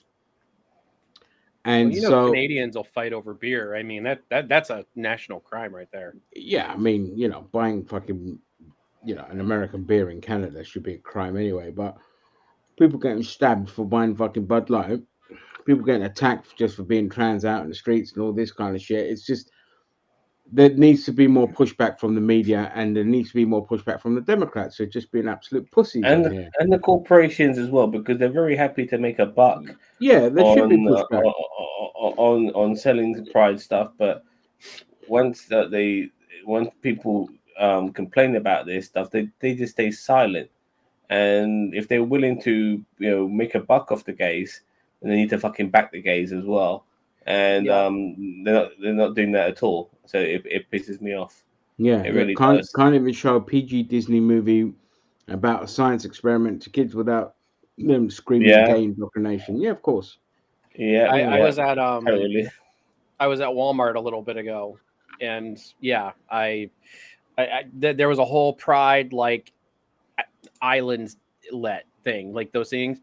It's just like really like you try to say you're trying to make a buck without saying you're trying to make a buck. Yeah, like And it's Yeah. like, like if you're going to support something, support it year round. You know what I mean? Like, I get it. It's I'm okay with awareness month, awareness week, awareness day, whatever stuff. But it's like, it almost does seem like we're just like, oh, we're gonna be. It's like February, like with that meme that goes around with the guy in like the African outfit. It's like February 1st, here are companies, and it's like, it's this white dude in like this Black History Month, African Yeah. this African outfit. He's like, we love the blacks, like it's just like you either support it year round, and you don't have to support you don't have to. Not everything. I'm not saying you have to support everything, but like not everything is your passion. I understand that. You know what I mean? But like I have a lot of friends that are gay and trans and a part of that community. Yeah. So I support them year round when I can. You know what I mean? Yeah, absolutely. Like something like something like, I don't know, like women. What was it? March Women's Month or whatever. I don't know. In America, But there's it's always like, a month yeah, for it's something. American thing. But it's just like, not that I don't support it, but it's just like I'm not as passionate about it. You know what I mean? Like, so it's okay to be passionate about some things and other things, but like, don't sit there and just like try to, just be like, oh, I'm all for this month. Now, what are we supporting next month? It's Yeah, like, exactly. it's But like that's see, this bullshit. is the problem is like with everything, it gets hijacked by capitalism and it Yeah. loses all meaning. So, but the pushback should be coming from the gay community, not the right wing, because if you allow the right wing to win on that argument, then that's it. You give them an inch, they'll take a mile. That's how the right work. Whereas if the gays kind of push back and say, you know what, this don't mean shit to me. You're just cashing in on our suffering and the stuff we're going through. Same with like Black History Month, right? You're just cashing in on our pain and all this, and it's hollow, it's meaningless. So you know what? Fuck you. We don't want it. We don't want it. Put it away and just function as normal. And if you want to show support, you have merchandise all year round, not just every fucking month. And you have products that support us. And, do it sensibly, not just fucking jumping on bandwagons that mean nothing. Yeah, and honestly, like any products that are sold that are a part of that, a majority of the profit should go to those organizations. Absolutely, 100%. Like I'm sorry, like if like of profit, I know that there's an expense to it, but if over like 60 to 70% of your profit does not go to the organization you're supporting, that's bullshit. I think like a lot of these places only give like 20%. Oh, we'll give 20% of profit. Like that's the caveat. It's always of profit. So yeah, they're getting their money back for what they sell, but they're also getting, but they get a massive tax 80%? rebate on the 20% that they give, and they give to those charities. They get the tax rebate, and they're still getting the 80%. And they're still, yeah. So it's like of the profit. So it's like this doesn't help anybody. Like this does, honest and truly, like it doesn't. Just it doesn't help. I don't know how to explain it. Yeah, it just fuels the right, and it also is meaningless for the gay community. It's just meaningless. Solid food looks good, so good right now. Not had any. Why have you not had solid food for 2 months now? Issues with your teeth or diet? Digestive system? You can always blend a cheeseburger and eat it that way. Well, I stopped my mic or my video for a little bit, but Oh, maybe I made myself a couple of smash. I made myself some smash burgers the other day. I was very happy with how they panned out. Mate, smash burgers are fucking awesome, man. I can't stand the, your frozen round really fucking crap. Yeah. I like the smash burger, really thin, like juicy. Yeah, with cheese, bacon, fresh cut. Everyone goes on about American cheese. Give me fucking vintage cheddar any day of the week, mate. Thank you, cheddar. I love cheddar on a burger. Oh yeah, cheddar's awesome. I mean? Yeah. Yeah, I mean, I'll take that all day along a fucking plastic sliced cheese. Yeah, no, listen, okay. That plastic shit sliced cheese is a bit of a guilty pleasure for me on a burger. Strictly. No, I don't mind it either, but I'll take cheddar. I prefer cheddar, and I prefer feta on a burger as well. Feta is ultimate. If you have a lamb burger with feta, fucking well, you're Greek, aren't you? Hell, yeah. Is it I mate? didn't know Feta. that. I'm sorry. Feta goes with everything. Okay, you sprinkle it on some rice, it's a whole new level. It's a whole With the new salads. level. You know, well, the salads is standard, but I always say to people, put it on your rice. Don't cook it. Once you've got your rice in a bowl, you sprinkle some on top of that. It is a whole new level.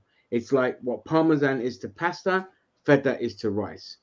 And I even got like Africans and Caribbean people doing it now because they're like, holy shit, it is just a whole new level.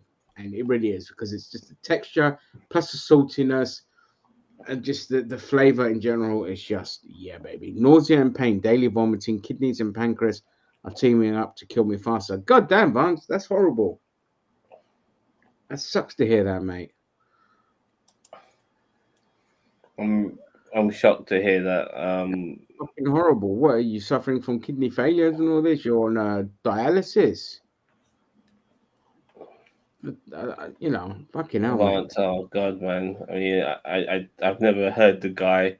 We've only ever spoken through text messages, sorry, through messages.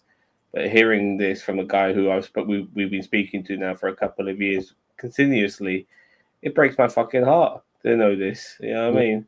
It sucks, man. It really does. I have a rare kidney disease, less than 50,000 worldwide, and 90% are women. Oh, Jesus Christ. That fucking sucks. What's the what's the outcome of that? Are you going to need will a transplant? Oh, how can you afford a transplant in America? This is the problem. But would a transplant help, or are you just stuck with it?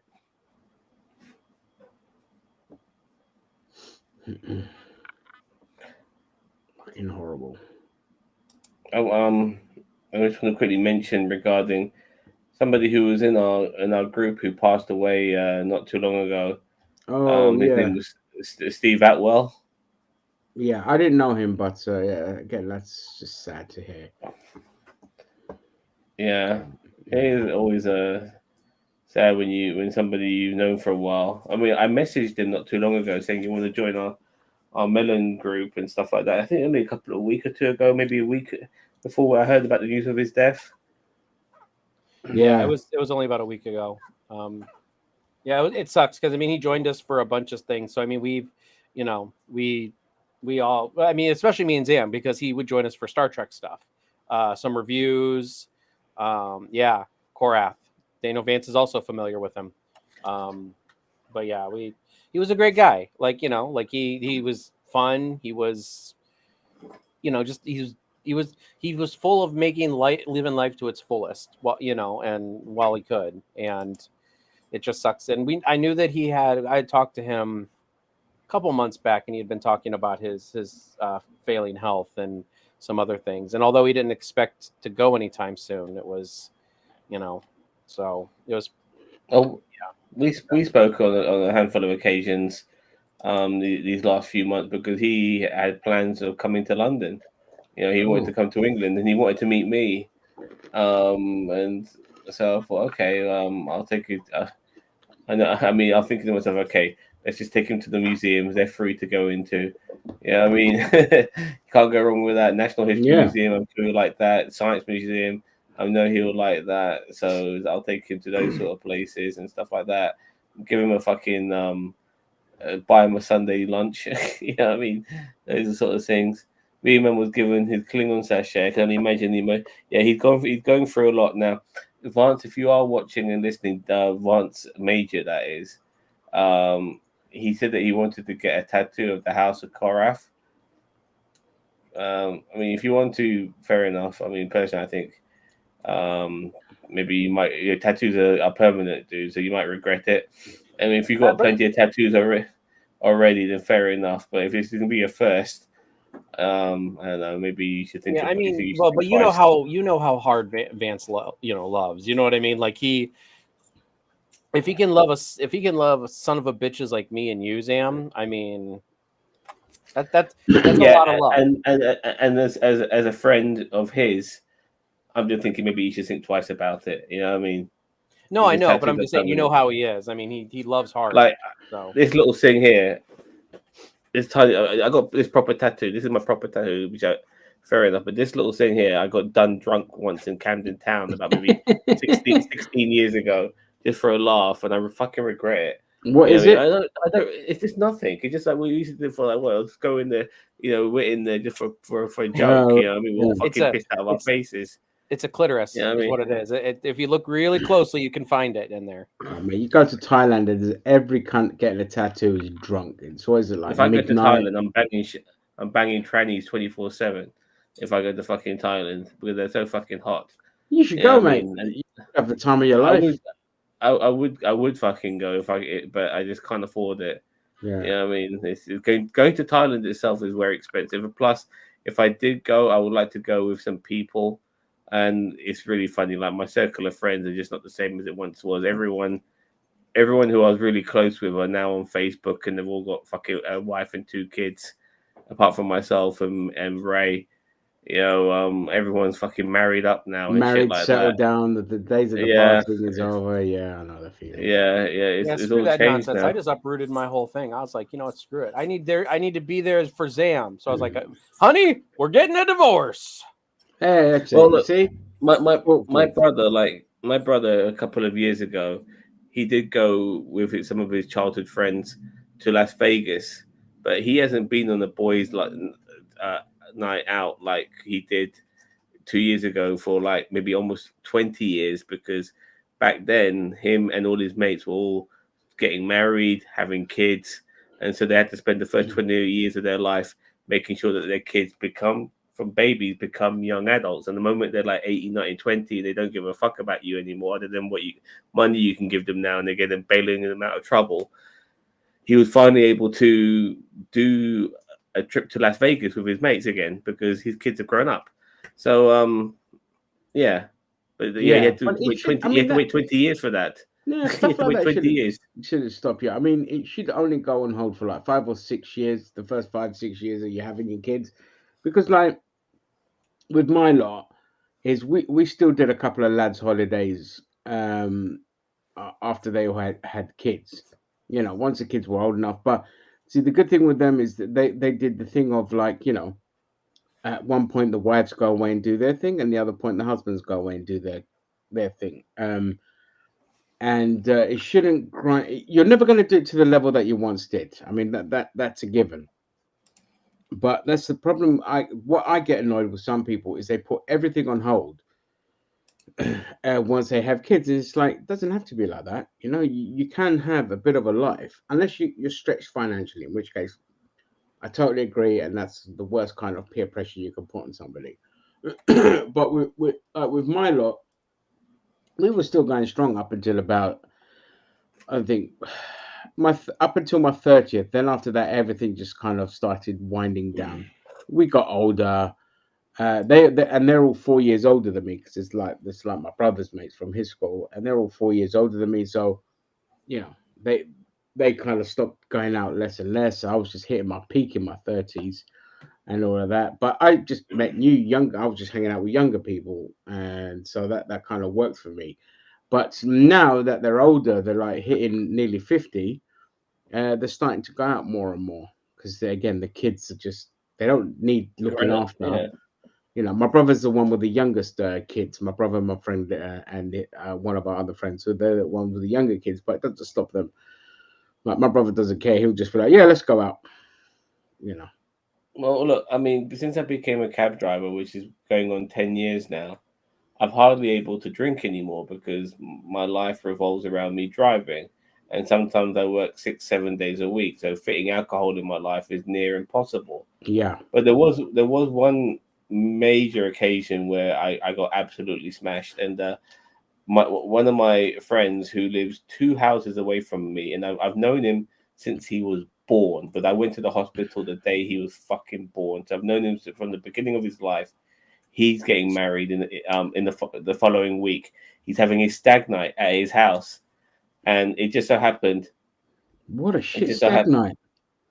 It was good for me, you know Oh, what I mean, okay. because All right. I'm able to come home, park my car, go home, get changed, shower, all of that shit, and then walk 2 houses along. And get shit Yeah, faced. and then go to the party and meet all these people. And he had so much alcohol. He had whiskey, vodka, rum, gin, brandy, you name it, he fucking had it. And I was making up for lost time, and I was drinking my fucking ass off. And then I also remember how much shit I was chatting and how much I was slurring and all of that. I had a great fucking time. But then as I'm staggering home, when I go home, go to bed, forget to brush my teeth, all of that sort of stuff, I wake up the next day and my head is ringing. My fucking bladder is bursting, and my fucking body is dehydrated to fuck. And it reminded me, as a man now who probably just turned maybe 40, 41 at the time, that this life, I don't miss it anymore. It made me, it was just a reminder that I don't miss this drunk life anymore. You know what I mean? And even back then, I was still smoking and stuff like that. So I was proper wasted. You know what I mean? So it's just you get to you get to that age where you're just like, okay, you know what? I had my time in the sun. It's time. Like when I go, when the last time I went clubbing, which was just before my health went, and every fucking prick was just sitting there like this, like, oh well, fuck it, I don't know what it is. Pretend this is a phone and not a speaker, but they're just sitting there like doing this Snapchatting that they're having a good time, and then just on their phone texting people about the good time they're having, and they're blocking the fucking dance floor. You know, people weren't having as good a time, and people are in the started creeping into it with buying bottles and all this kind of shit. I was just like, you know what? Fuck this. My time is done. It's time to move on. They're on the dance floor using their phones. Yeah, they're blocking the dance floor. Is that how it happens? Yeah, they're on the dance floor. They'll put the thing up, post quickly on Snapchat, pretend to have a good time, freeze, block the dance floor. The amount of people I was shoving out of the way, I was like, get the fuck off the dance floor, mate. You're on your phone. What are you doing? Like, move. Some of us actually want to dance. And then they give you attitude, like, fuck you. And I was just like, you know what? This ain't social media has sucked the life out of having fun. Because for a lot of these youngsters, having fun is a chore to pretend you're having fun and then making sure that you get all your likes and all this kind of shit. You know, I'm hoping it's not just a young man.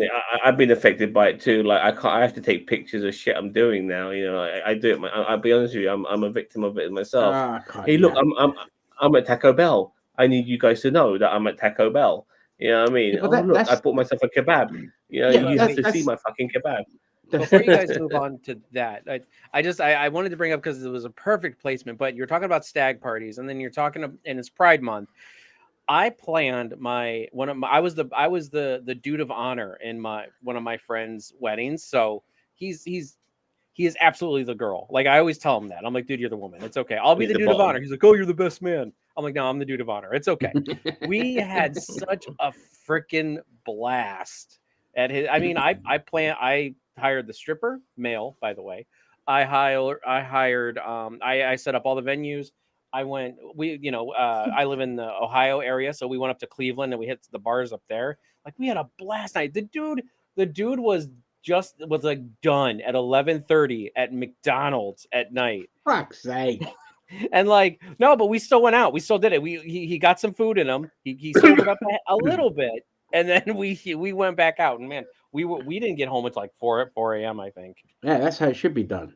Right? Yeah, that's how. Actually, the best wedding I've actually been to is a gay wedding. Somebody who I knew when I was younger. His name was Shabir. He was a few years older than me. I always wondered I found it bizarre how feminine he was. You know, I've never come across a person so girly, a boy that is. And then many years later, I realized, yeah, he's probably gay. And at his sister's wedding, I come across him again, and he's got a wife and a couple of kids. So maybe I was wrong about him being gay. But no, that was just him obviously trying to change his life around, which wasn't the case.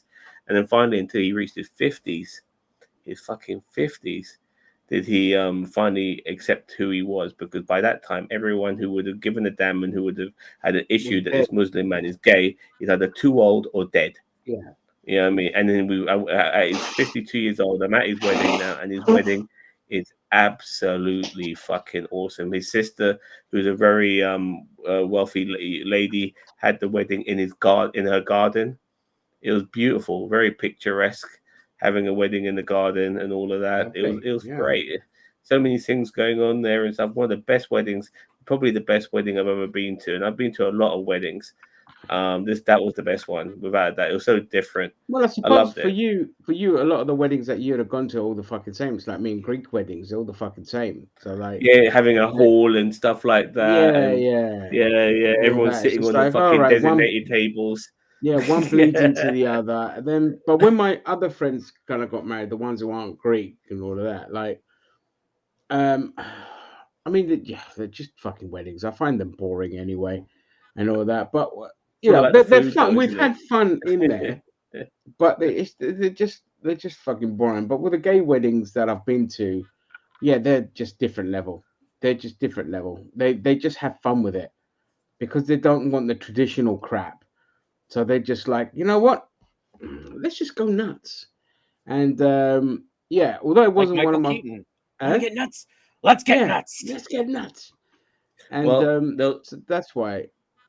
well, that same guy named Shabir, his sister Yasmin, she married a Scottish guy, and the whole setup was when it came to her wedding, was that all the Asian people have to dress up as Scottish people, and all the Scottish people or Anglos had Had to to dress dress up up as as Asians. oh, brilliant, Asians. And so I wore a fucking kilt to that brilliant. wedding. And you know what? I loved it. Wearing a kilt is one of the best feelings ever because I wore it proper, balls dangling. I was really a Yeah, bit self mate. conscious if the aroma of my balls is gonna fucking come out of the all that sort of shit. But Yeah. I thought, fuck it, who cares? You know what I mean? It was liberating. It really was. But it also felt a bit weird because my dick and balls were swinging around more than I was used to. You know what I mean? With but I'm not used to having them just flapping around so much I and mean, shit like that's that. how it is when I wear shorts. I mean, it's just flapping around down there out the pants No, sleeve. but sometimes, like I always made sure that the kilt was properly underneath my arm, because I was worried about maybe leaving a stain on the seats or some shit like that. You know what I mean? If I farted too hard or whatever, you know what I mean? Well, Speaking good of thing, skid marks, yeah, good thing you Yeah. didn't. The good thing you didn't eat those sugar-free gummies before you went there. Oh, I'm eating so much right now, man. You know what I mean? I'm fucking elevating myself off this fucking chair with every guff of wind how have you blowing not out my shit your ass. pants while working? You know I what I think my mean? body's readjusting to the. Well, I Because never he's a take any goddamn sweets with me while I'm professional. That's working. how. Yeah. I never take any sweets with me while I'm working, but Oh, good. yeah. So yeah, so I Vance can't wants wait your for you. review on Across the Spider Oh, Universe thing. still have to watch that. I have to watch that. Is it Oh, full? But yeah, I still haven't seen everybody's saying I Shazam yet. haven't seen it, but everyone's saying it's amazing. I'm like, I just the trailers really worried me about like whether they're going Me to create too, but two. I tell you what, with the audience and critic score at 96 and 98 percent, I was so relieved that people are loving it, because I was with you. I was worried that it was going to be bloated, but it's really long. So it's not just a 90-minute animation, it's over 2 hours. So hopefully they've done it kind of justice. But I was like I was saying to Sam earlier, it's like there is no need for a fucking Miles Morales live action film when you have this beautiful animation that is set to do huge numbers in terms of money. And considering the first one failed to do so, you love to see it. It's just like this is where you put the risk in, where you put the first one out. Sometimes it might not make as much money, but you see what buzz it generates, and because of that, you take the risk and you go for the sequel, and it looks like it's going to pay off big time. Whereas a lot of companies, the one film flops and that's it, they're done, and they have to reboot it and do all this. It's like, no, just stick with it. Eventually, things find their footing. Like Fast and Furious took, although it was making money, it wasn't until the fifth one where it started making money. And it's just like long-term investments can pay off if you put the right people behind it. And so I'm glad. I'm looking forward to seeing Miles Morales actually in the Spider-Man 2 video game. That's where I'm really looking forward to seeing him the most. Seeing the sort of party that he plays, he'll probably end up being a hero to Peter Parker, who as we saw in that trailer, is succumbed to the to the symbiote. Yeah, by the So, middle of the game, it's going to be Miles Morales versus Peter Parker. Then they're going to get rid of the symbiote. Then Venom's going to be the final act, in my opinion. For sure. I mean, I can already tell how that's kind of my thing. Is like I can already tell how the game's going to play out. I'm not excited for the game, if I'm being honest. Look, it's too much of the same of the first one. It's just like, all right, I'll get it on the cheap. Well, look, I don't have a PlayStation 5 anyway, so. we still got Craven the Hunter to deal with, and they might make Norman Osborn Green Goblin in this as well, which would probably be a big deal too. That'll probably be the end tag though to lead up in the third one. They're not going to bring this isn't a movie, so they're not going to bring Green Goblin and Venom into it. I feel like they're saving Green Goblin for the third one. Well, they brought a ton of fucking villains in the first game, so well, they did more of a Sinister Six type. Yeah, it was a Sinister Six thing towards the end, but I'm glad they didn't bring in the. I liked having Mr. Negative as the main villain. I enjoyed that, and the fights with Mr. Negative were great, and all this kind of shit. But I wanted them to kind of cut back on the quick time events, and instead it looks like they've ramped them up, and the interrupting with cutscenes and all this kind of shit. Which, yeah, I just find really fucking annoying in games. So I'm just watching this. I'm like, I'll get it, but it would have to be on the cheap when I eventually get a PS5. And the only reason I haven't got a PS5 yet is I'm waiting because they always do a slimmed down version of their consoles. I think they announced that, didn't they? Yeah, I've never bought apart from the PS1. All the other PlayStations I've ever had are the slimmed down versions because I always usually wait 18 months after a console's out, so I know when I buy it, there's a budget catalog. Yeah, they're going to do that for the PS5 for sure. Yeah, but I haven't seen it, and there hasn't been an official announcement yet. There's just been. I thought there was an official announcement. I don't think so. No. Okay. Oh, maybe. I mean, I saw an image of something. Maybe it was like this is what it would look like, or something. Yeah, no, there hasn't been official press release of a Slim, but that's what I'm waiting for. And by then, the hardware's more stable, more improved, and you're less likely to get breakages. That's why all my original consoles have survived. I still got my Xbox 360, never had a ring of death, still works. Wow, that's amazing. Yeah. I still have my original PlayStation 2, and I bought it about I think I got it about a year after it came out, but still more stable, kind of hardware. The only one is my PS1 where you have to turn it upside down for it to work. Really, that's interesting. Yeah, but I bought the PS1 like literally a few months after it came out. That was the only time I did it, and that was about one of the few times I was very popular at school because everyone knew I had one and they wanted to play it. And I was like, no, fuck you. You've been bullying me and calling me names, and go fuck yourself. Yeah, fucking cunts. Yeah, fucking cunt. But all the other ones, I've waited for ages, and they all still work. Everything I own from the original Atari 2600 right up until recent, like the Atari 2600, the Amiga, the 500, and I think it's the 1200 that we have. They all still work. ZX Spectrum, it still works. My Mega Drive still works. My Nintendo GameCube, my Game Boy, original release Game Boy, that still fucking works fine. My Game Boy Advance still works fine. So everything still works. But you've got to look after your shit. And I mean, my original PS2, my original PS1 actually went with my brother because my parents bought it and my younger brother claimed it when I went to move out. So I bought my and I had a PS2 at that point. So I took that with me because that was mine. Fair enough. Yeah. Metal Gear Solid 2 wasn't that. By the way, Beaten Maniacs has said, I heard who the villain is. The villain of what? Is he talking about Spider-Man 2? Yeah. Yeah, we all know it's Kraven. Like it was in the gameplay trailer. It was in the trailer. Well, Kraven's one of the villains. It's not. Yeah, the and then villain. Venom's in we there. know supposedly. Venom is the villain as well. It's like. I think this is the thing with you, Beatlemaniacs. Is you state things that we know and are obvious. It's just like this is why I always interrupt you. Just like you're not surprising us with anything. Not impressive. Could have been Mr. Negative. He was in the first one. Mr. Negative was in the first one, yeah. But I'm thinking like I'm very satisfied with his role in the first one.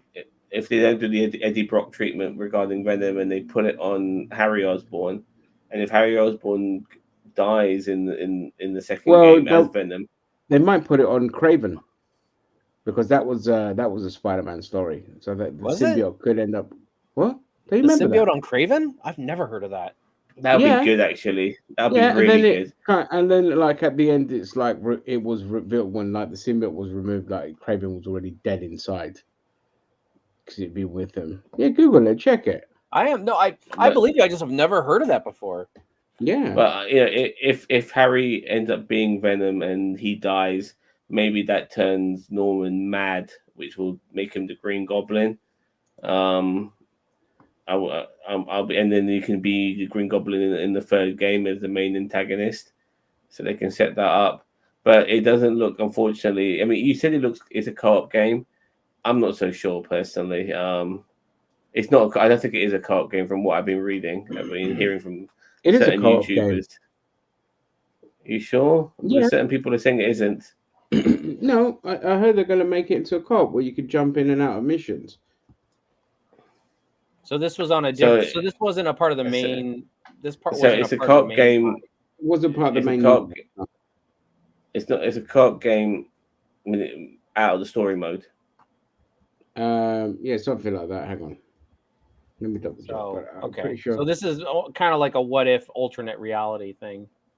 Yeah. I mean, that's still a great Well- idea. Don't get me Oh wrong. no, they're saying it's not co-op. Hang on, they changed their tune. Yeah, It was meant to be I co-op. told you. Sorry, mate. I Anyway. apologize. My bad. And look, regarding the lizard, like he's somebody who's been around, by the way, because if you remember the first game, like people were cosplaying as fucking the lizard, and What that freaking Goomba? Are we talking about the movie or game? no, the game in Spider-Man, the first game with the one, the Yeah, first but he looks Spider-Man like game. Godzilla from 1998. Yeah, but But the point is Spider-Man that people 2 know is that- sorry, the Spider-Man game takes place. I think he's already been Spider-Man for like 5-6 years. So the villains are all established. 8 years in the first game. 8 years, sorry. So the Yeah. villains are already established. They're there. They Peter just did the Parker's right thing. 23 By, years old. yeah, they just did the right thing by not. Wait, Peter Parker's how old in the first game? 23. 23. Okay, I thought you said 33. I'm like, what? I said, get the Yeah. hell out of here. That's a good age as well, by the way, and because he's not. I've never been a fan of like Peter Parker the teenager. I prefer Peter Parker the young man more. In my opinion. Yeah, I am not a fan of. The only time they ever did it right, in my opinion, was the cartoon Spectacular Spider-Man. They did a really good job with him being like in high school and stuff like that in that show. But other than that, it's like like Yeah, it's just like, Ultimate no interest. Spider-Man and all Yeah. all these other shows just suck. But it's just always that thing where it's like, we'll have them young to appeal to kids, but a lot of kids, they prefer to see older fucking people as superheroes. They don't really give a shit about, it's only worked a few times with like Teen Titans and And I just found the game version of Peter Parker just way more appealing. It's like this is the sort of Peter Parker I like. He's a veteran now. He's been doing this superhero gig for close to a decade.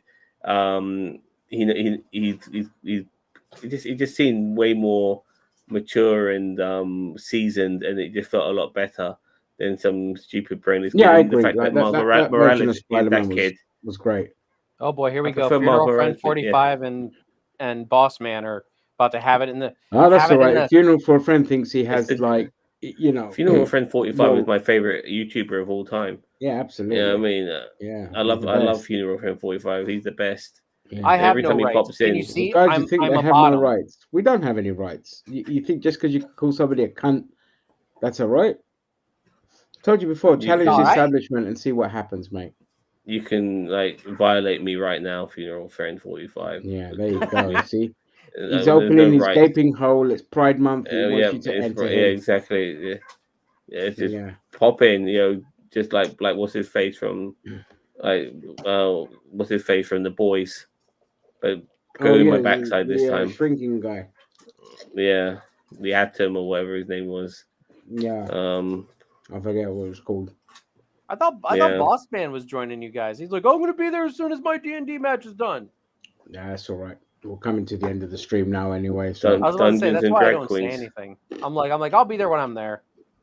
yeah, but tomorrow, is there anything coming You like up talking tomorrow? to us? Yeah, we love talking to you as well, Funeral Friend. Love having yeah. you. Yeah, We're just Um, as these two cunts up here say, we're taking the piss. Yeah, we take the piss. We're an open forum. We like to. golden showers. Yeah, We'd For only sure, ban proper people who piss-taking. spam the comment section. That's it. We don't care. Yeah, We for don't mind sure. trolls. We don't mind opposite opinions. That's the whole point. We've also banned Zam from the comment section because we don't want to hear his nonsense when he's not here. Well, it just keeps spamming dick emojis all the time and thirsting for Vance, and it's just like, bro. You drink piss. Welcome to the there's that guy actually. I'm glad you mentioned there was this guy who decided to drink his own piss and inject his own piss as an alternative to the COVID vaccine. He was also a Bible basher thumper as well. And No fucking surprise. my Yeah. God. Imagine thinking that yeah, drinking and injecting your own piss is preferable to just taking a vaccine. he said it had stem cells in it. I'm trying to remember now. His Yeah, piss but had he was speaking stem cells? That's impressive. Yeah. He was talking to David Pacman about this, and Pacman was ripping him a new one in his very straight man way, which was beautifully done. Because he was, like, you can't take this guy seriously. I want to say taking the piss, but that's a silly joke right now. Pun You know what I mean? intended, baby. Pun intended. Pun But it was, Pun intended, yeah. but like this guy who was so against the COVID vaccine that he says he's injected, and like David was asking, so how do you when you inject the piss into your body, do you put it in the vein or do you put it into tissue? And the guy goes, I'm not a doctor, David. Hurt and burn. He goes, I'm not. And you go to David, I'm not a doctor and all that sort of shit. And he goes, yeah, I know you're not a doctor, but you say you inject it, so where do you inject it? And then he finally owned up to saying that he injects it into his muscle. You know what I mean? So, yeah, like, and the funny thing is, like, a lot of these conspiracy theorists and people who don't like the truth, and think the COVID vaccine is a poison and yada yada, even they weren't going to go so far off the edge of the cliff that they were going to start drinking their own piss and injecting it as well. Like that was a step too far for a lot, even for these tinfoil hat wearing motherfuckers who are happy to get grifted upon, every time there's a right winger who comes up with the latest fucking conspiracy theory bullshit. Bend over. Drinking piss was just too much. With no comment at all, just a mystery. Bend over. I used to watch that porn all the time back in the day, man. Legend. Bend over was the man, the legend. The legend. You know what I mean? The man, the myth, Love the Ben. legend. Love Ben. Yeah. Back in the day, that was my favorite, man. Bend over. It just takes all the intimacy out of sex, and just Ben just does it for me. That's right.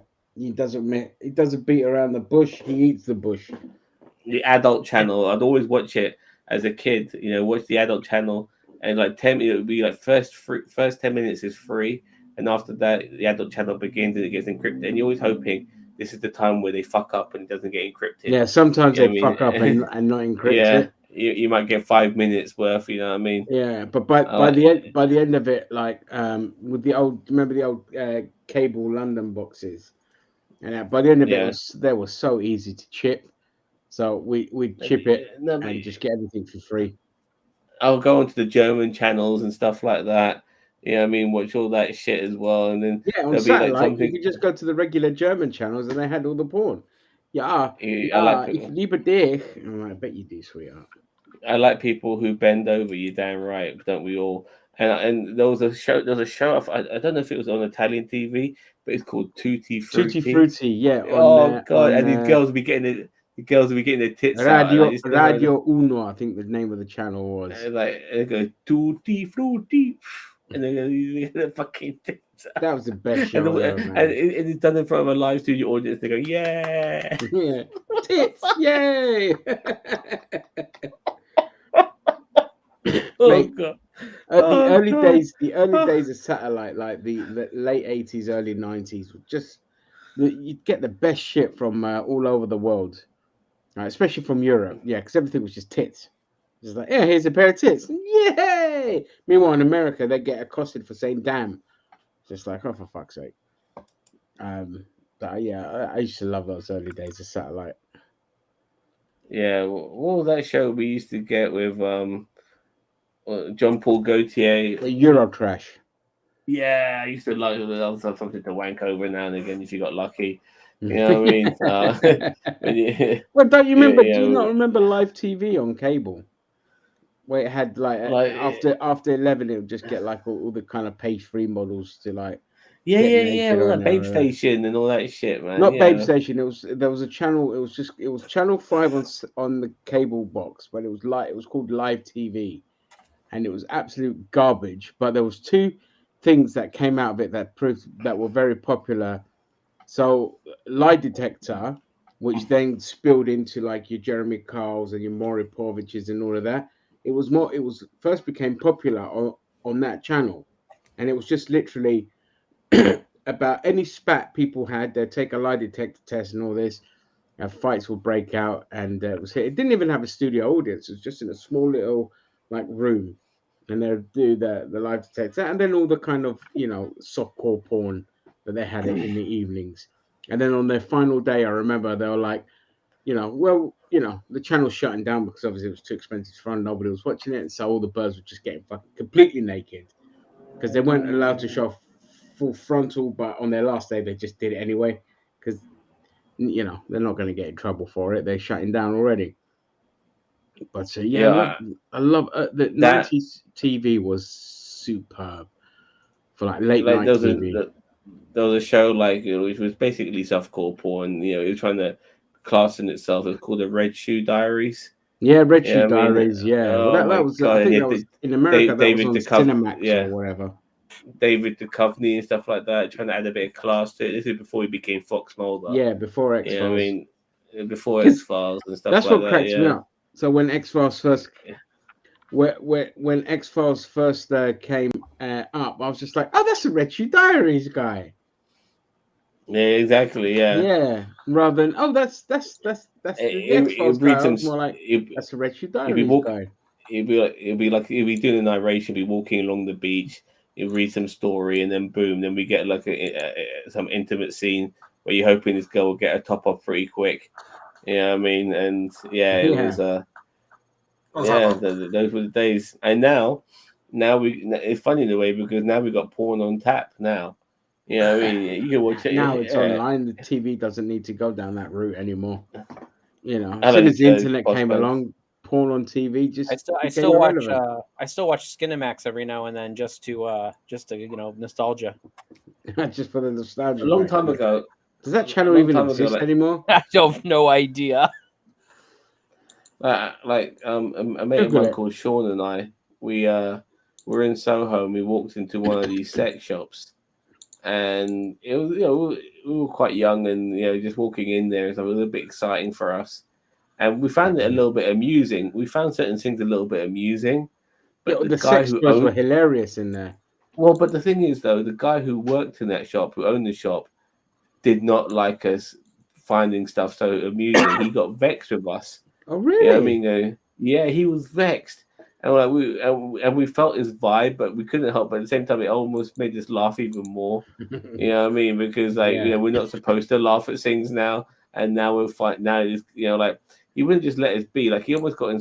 I think he felt so much pride in the stuff that he had that for us to laugh at it was insulting to him. Even though and we left it very quickly, and he mentioned something, good, get lost or something like that. Eventually, because he was giving us a little bit of grief of us laughing, because in a way we couldn't even let ourselves go too much because we were too worried about how we would react. And there's also it's funny because as well, when I drive on the North Circular Road, there's one of the buildings, his live sex shop, private shop. And it's all purple and black, and it's very porn-like and stuff like that. And and I think to myself, this place is probably out of business now. Because a lot of these places, there was one again up the road where they filmed The Flash as well. There used to be not even that long ago. I think mid 2000s onwards, there was a sex shop there, but because of the internet, it's just the anonymity of it just becomes relevant. That kind of stuff is more for your old fuckers, your boomers that still consume their porn like that way. But even now you go to regular sweet shop and all that, and there's no top shelf magazines as we used to call them. They're all but dead and gone. Speaking of porn shops, there's G-Spot right there. Just came in. Yeah. All right, Gary.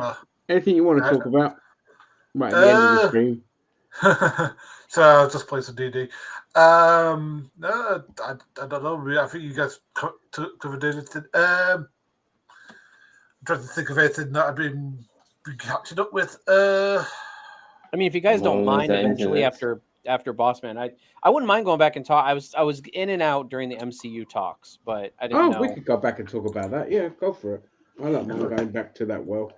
All right, let's talk about MCU. The thing is that there's one term that I'm getting sick of at the moment. It's this term, superhero fatigue. No, bad film fatigue. That's what people got. The thing is that because you look at like the bad films that people don't like that are superhero films, it's because they're not really well written. You know, like stuff and I think mainstream media wants like mainstream, fan base to move on beyond superhero films, but we won't.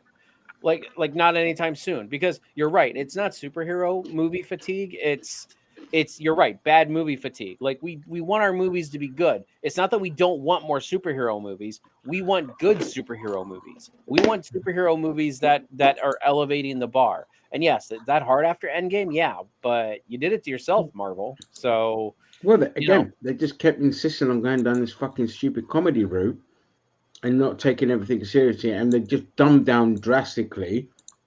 I feel like, and I feel like with Ant-Man, like I just recently rewatched Ant-Man with my kids because they hadn't seen it yet. Did you? Sorry, that comment just threw me off. It's a great comment. Hey guys, did you know that every second there are 10 million neutrinos passing through your thumb? Now every second, quantum mechanics for the win. Speaking That's great of to know, Halcyon. But yeah, Halcyon's a fucking badass. Huh?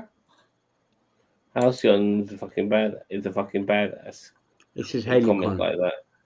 Mm-hmm. How whatever. I feel like with Quantumania, it's like you kind of have to have some comedy because rewatching it, like I think it was my third time watching the movie because my kids hadn't seen it, so I watched it with them, and I feel like the comedy stuff does lend itself to the Ant-Man and the Wasp. I like the second Ant-Man movie better than the first one. I know a lot of people. I am in the minority. I know. I preferred it. I didn't like the first one. I liked the second one a little bit, and that. But you just didn't like. I don't think you like you. None of them were really stand out. No, none of them stood out. They're not the worst MCU films, but I just didn't care because again, I'm just fuck it. I don't want too much comedy in my films. I hate all that shit. Yeah. I need a reminder on the second one. Did they resolve Ghost's problem? Yeah, they thingy came back and they just like it's got to come back though. If Ghost is going to be in Thunderbolts, then I mean it's got to come back. What's the word they have in Hollywood for something that comes along and fixes a plot hole or a problem? Is it curmudgeon or MacGuffin? MacGuffin, thank you, Gary. Yeah, they MacGuffined it, which is kind of, I could wave you better. So, I want to know where those are. Like, and I get those issues with that movie. Like that is 100%. But like watching Ant-Man, like the problem with Ant-Man Quantumania was like they were trying to do two different movies. Like I really feel like they should have not done like I don't know, with the Kang stuff. It took away from the Quantumania part of it. I feel like. I feel like Bill Murray should have just been the main villain and he should have been a mob boss in the quantum realm, wanting revenge on Janet. Having MODOK in the movie was that was a big fuck up. Yeah, that was idiotic. Oh, Darren, I'm Darren, and I'm not a dick. I rewatched that film and I hate it even more the second time watching it. Bill Murray would have ended up being just another Jeff Goldblum, in my opinion. I just want to quickly a couple of comments from Halcyon as he's new. I love sci-fi Battlestar Galactica, the original. I prefer the original to the remake. Oh, the original and the remake were brilliant. Yeah, but I was just gonna say, like, I mean, for me, as I said, like, I'm a fan of both. I know there's this thing that I'm a DC fanboy. It's just that I like both of them. I like both of them equally because you're the one. No, hold on. Okay, so you're the one who says that like people like me are Marvel fanboys. When me and Zam have said time and time again that we just want good. We love all these characters. We just want good movies. But you've called me a Marvel fanboy. So I mean, we do joke around and call you a DC fanboy. But like we all just want good. Like we just want good movies. We want good DC movies. We don't want another Dark Knight Rises. We don't want it. And also, Bossman, I think Oh, at sorry. times, I think, when maybe DC's finally come out with something, you think that this is the beginning of DC's elevation. And even though, in my opinion, Marvel's going through a lull at this moment in time, it's still way better off than what DC is at the moment. No, I agree. It's because like every 5 minutes they listen to what people on the internet say and just go, all right, we need to reboot every 5 minutes. It's like, no, just choose a path and stick to it. Because the thing is, what made Marvel good wasn't the fact that every movie they made was good, because every movie they made wasn't good, but is that they stuck the course with it no matter what. So even if they had a flop, they're still going with the storyline they had. So because they knew that it would lead to something better. Like, for example, I don't like Age of Ultron, but without it, we wouldn't have gotten Civil War. We wouldn't have gotten Black Panther. We wouldn't have got a load of films that I think are really good. So Well, I think that Black Panther and Oh, Spider-Man would have had to do a lot more legwork in the origin department. Age of Ultron it's funny. Age of Ultron is a lot better now because of all the films that have come after it. definitely. Which is, I've always said that. I've always liked Age of Ultron. I personally don't like it, but I mean, I could go into my book. No, I personally don't like it. I didn't think it was that great when I first saw it, but I have more appreciation for it now, simply because of it being a significant jigsaw piece in the early phases of the MCU. So I did find it weird that how this was set up. This was set after Iron Man 3, and Iron Man at the end of Iron Man 3 decided to give up being Iron Man, and then boom, there he is being fucking Iron Man at the beginning of Age of Ultron. So that's because Iron Man 3 should be wiped from the face of existence. So there you go. This guy, Halicion, or his name, however you say his name, has also said that they love quantum mechanics and astronomy. Yes, we're big fans of Quantum Leap over here, by the way, and quantum physics mechanics and astronomy right down here. I'm a big fan. Yeah, of astronomy. and that too. I'm all of that. I know nothing about it regarding when it comes to the depth of it. It's beyond my capable of understanding, but I do love it as a concept. It's these sort of things are pretty cool.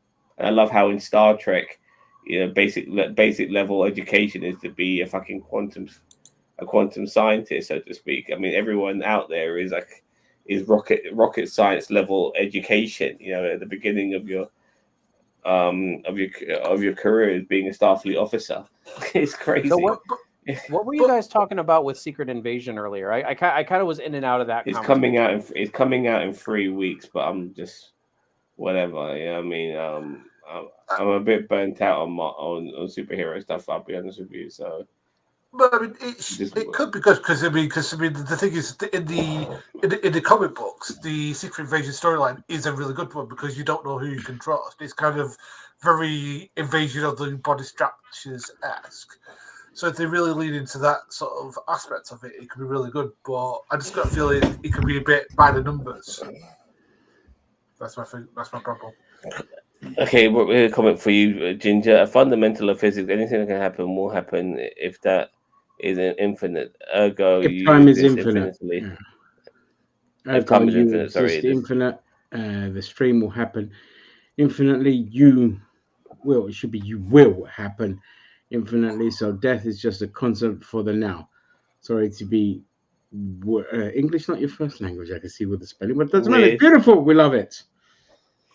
Logic holds true. See, I used to talk like this when I did drugs. You know what I mean? This is sort of shit I'd come out when I was stoned up my fucking bumper clot. You know what I mean? Yeah, man. Like death. It's like it's a loop, bro. You know what I mean? Yeah. But everything I've heard about Into the Spider-Verse makes me really excited for that. But Across the Spider-Verse. Your English, you just don't spell well. Well, I blame. You must be coming from. He's from up north. Yeah, it must be from up north. Are you up north? Sorry, boss man. I live in Scotland now, so you can't be anymore. Yeah, very low. I gave That's up further keeping north, track of where but- Boss Man lives. Boss Man lives somewhere across the pond. I live in Scotland. You were that's all. born in London. How the hell do you spell that? We're badly if Londoners. You're born in London. Yeah, we're Londoners as well. North Oi, London. we're North- Londoners. North Londoners. I can be one of the Londoners too. No, you can't. Yeah. You're too stupid to be a Londoner. We Yes, are God tier humans here in Right, London. so Yeah. Cheeto, Yeah. So Cheeto, you like me are a huge Spider-Man fan. Are you looking forward to Across the Spider-Verse? Yes. Well, I don't know if you were on here when I said earlier. I was really worried about this movie coming out because the first movie was really good, but they did kind of keep it condensed. They had a crew of 6. It wasn't super fantastical or anything like that. I was watching the trailers for Across the Spider-Verse. It looked like they were aiming way too big. And now I could be wrong because of all the, like, as I said, if it was like the critic scores were like 98% and like the fan scores were like 67 or 62% or whatever, then I'd be like, I'm probably justified. But like both audience and critic scores are high. Yeah. So it's in the like high 90s. I'm thinking I'm hoping I'm wrong, but there's just so much like that they've been putting into this one, and it's like, and it's a 2-parter on top of that. It's like, ugh. So I don't know. I'm okay. excited, Well, but I was never a fan of Miles Morales until probably the past couple years when he like was in the Champions and he became his own thing. I hate the Ultimate Universe. I absolutely despise the Ultimate Universe. But Miles Morales is one of the best things to come out of the Ultimate Universe.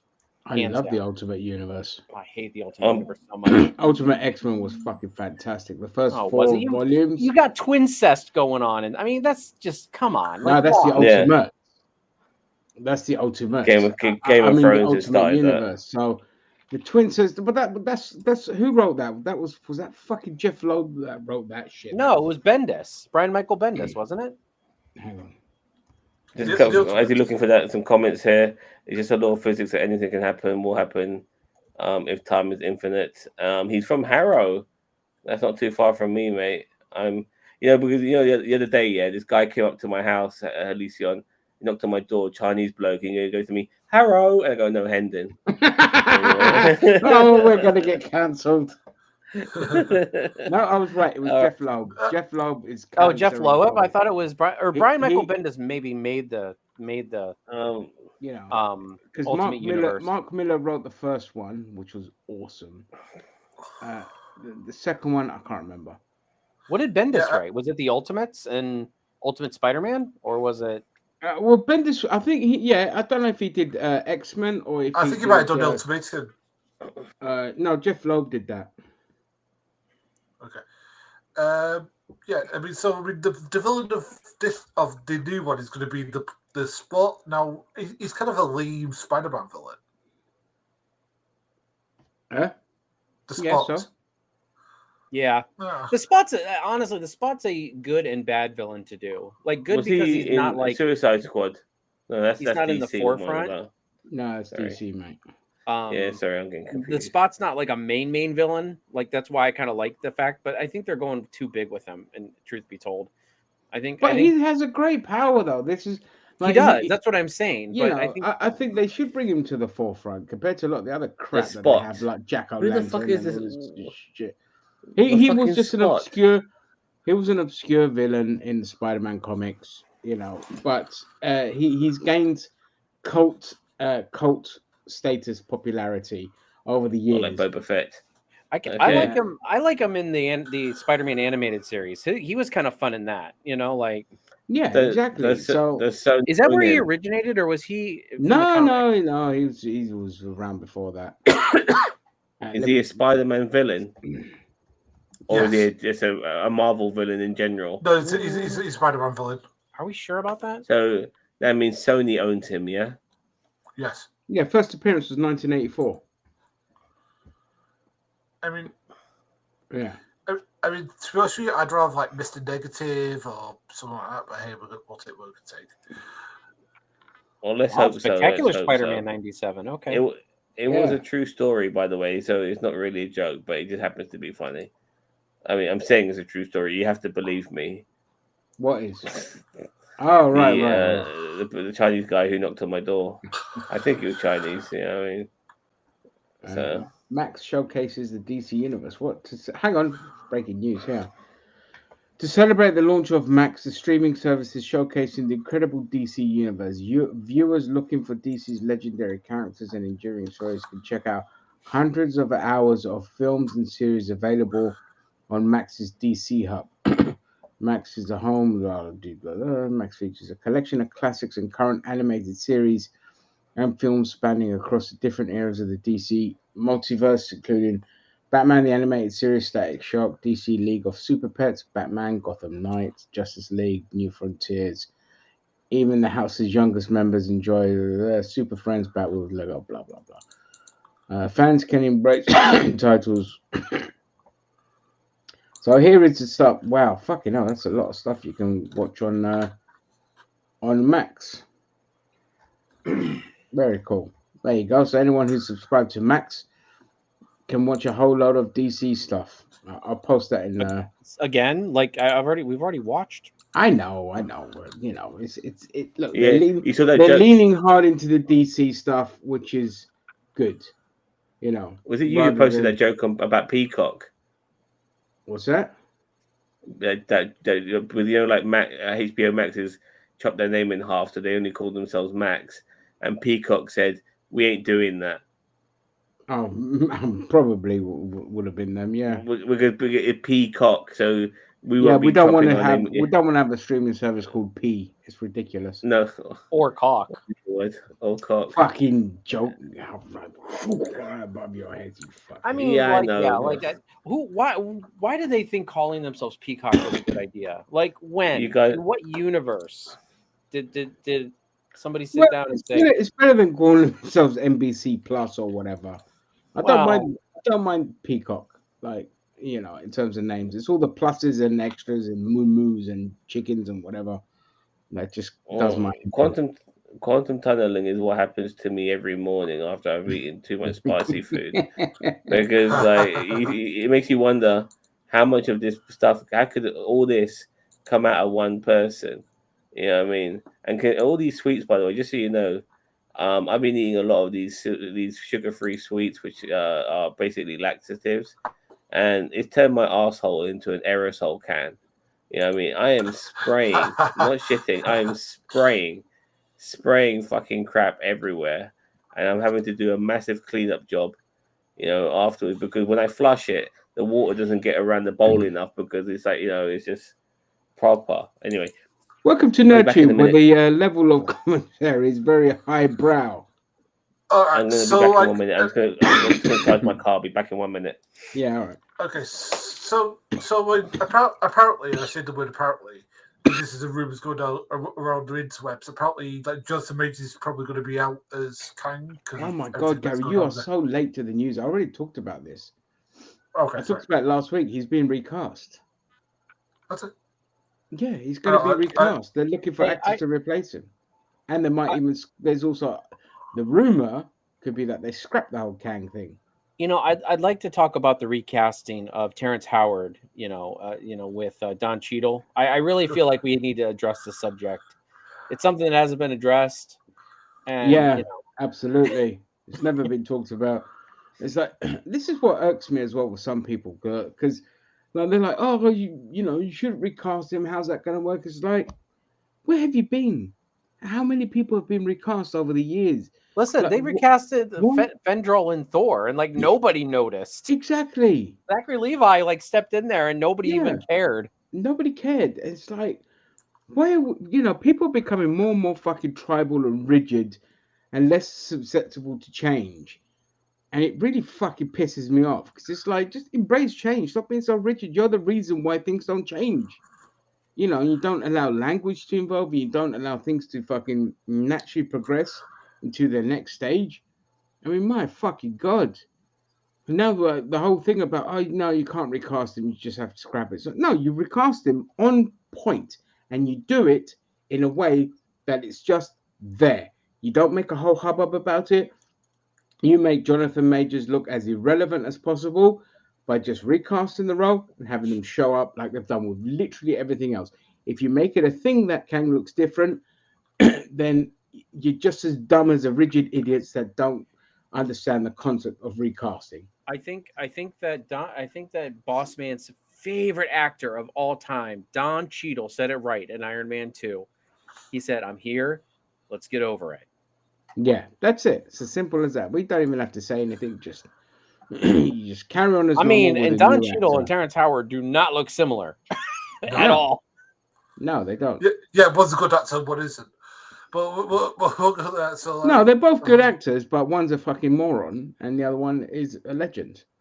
You know. Yeah, one is a fucking moron, and the other one's Don Cheadle. So Yeah, exactly. Like Terrence I Howard. hate Don Cheadle. Sorry. What? Don Cheadle's he great. hates Don Cheadle for some reason. Like, Okay, well, you know what? Listen, everyone has an actor that they can't stand, and it's fair enough. oh, Johnny Depp, that's mine. I can't stand him. He's a fucking twat waffle. I could take it. It depends on the film that he's in, but most of his films are shit. Okay, but all right. So Cheeto for into whatever into the Spider-Verse 3. Oh, God, you're going back on this fucking thing again. No. I'm just asking, what villain would you want for number 3 if you were writing it? What? What It's villain a would you want? two-parter. So I mean, it's pretty much going to be carryover from this movie. What Spot? Spot again? Yeah. From what I understand, it's a two-parter.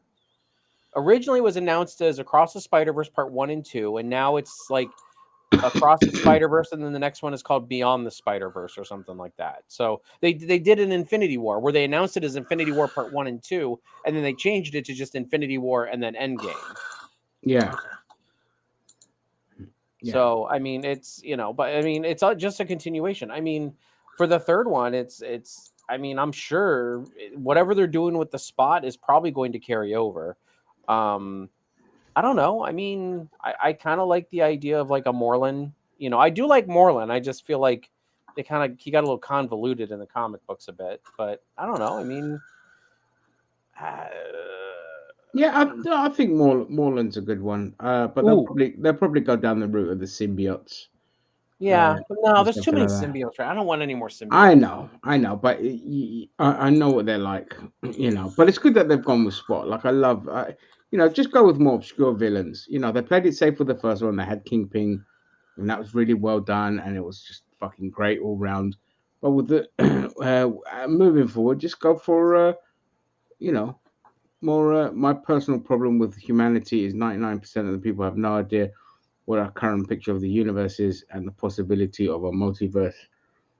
We don't know if the multiverse is real. It's not been proven. There's a possibility, but it hasn't been proven that there can be a multiverse. A possibility doesn't equal actuality. And you're right. Our tiny little dot does mean nothing, but it means something to my mom, so it's important. No, I mean, right. But that's right. Mama Cheeto is the world. Yeah, Mama Cheeto is the world. And I mean, you're right, but like the scale, like scales are different. Like, yeah, in the intergalactic scale of things, it is. We are very minute and very nothing, but at the same time, as sentient beings, we are something to someone, even to ourselves. Like Boss Man, he just loves himself so much. So, I mean, it's kind of a two-way street, in my opinion. They're not the same. They're not the same, and they're not dissimilar either. So I get what you're saying about the scale, and you're right, because some people realize that they are some people just don't realize that they are a speck of. That's brilliant. I can't tell if you're pandering me or not. But we're as humans, we are a speck amongst the cosmos. We were all once stardust, and now we return, to quote Agents of S.H.I.E.L.D. We were all once stardust, but at the same time, in one puff of a fart, we can be gone.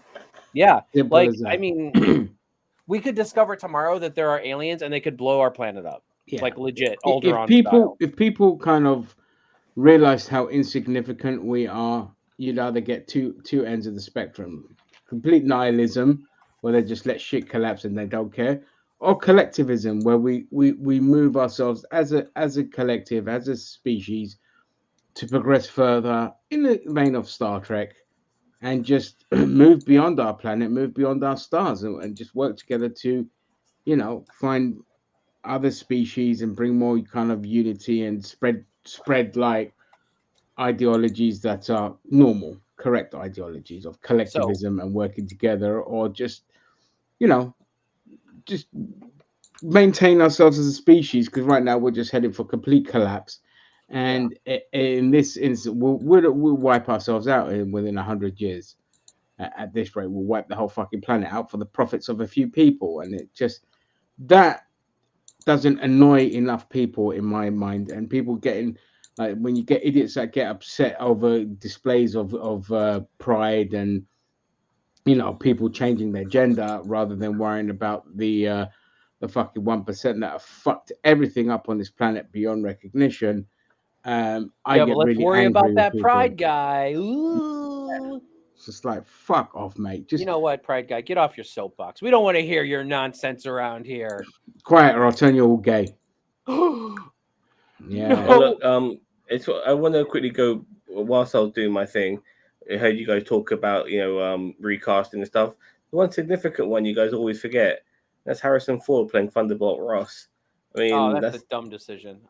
Dumb decision, but yeah, again, it's just a recasting. Well, yeah, dumb So- decision in casting him up. Ralph Fiennes should have been Thunderbolt Ross, but other than that, No, but that's the different fact because that he's been recasted, that's more to do with the recasting of a character in the first place, regardless of who it is. They needed it to happen. yeah, but But the the- actor died. That's a lot different than Terrence Howard being a dickhead and well- Jonathan Majors being a dickhead. And Chadwick Boseman died, and they're not going to recast him. Yeah, you Yeah. too, Halicon. But I think they already had great big having plans. something different on the stream, and that. Yes, mate. All right, well, 'tis a pleasure, Hallie Khan. Yeah, join us every Yes, Friday, Pride. 10 o'clock. We are here, so you Unless- can come in with unless your Right Ginger to you wonderful Fleet fellas physics. as well. Yeah, every Friday, 10 o'clock. Come join us. Look in the chat. And Well, just Yeah. subscribe to us and join us every fucking time, mate. Yeah, we do. On we you- do reviews. oh yeah, subscribe to the channel and see all the other beautiful nerdy stuff. Speaking there. of people who think Yeah. the whole universe revolves around them, pride guy. He's like, yeah, this is my just come to my podcast. show and fuck everyone else's. Good lord, that was very self-centered. We all don't do shit around here. Yeah. Did you Yeah, guys find talk us- about? yeah, come on YouTube. Sorry, did Go you ahead, guys talk. talk No, about go the end of AEW? Because Days. I think we all missed it. Because I think the last week was the Bucks versus the BBC or whatever it is, BCCC. Sorry. The BBC. Wait, what happened?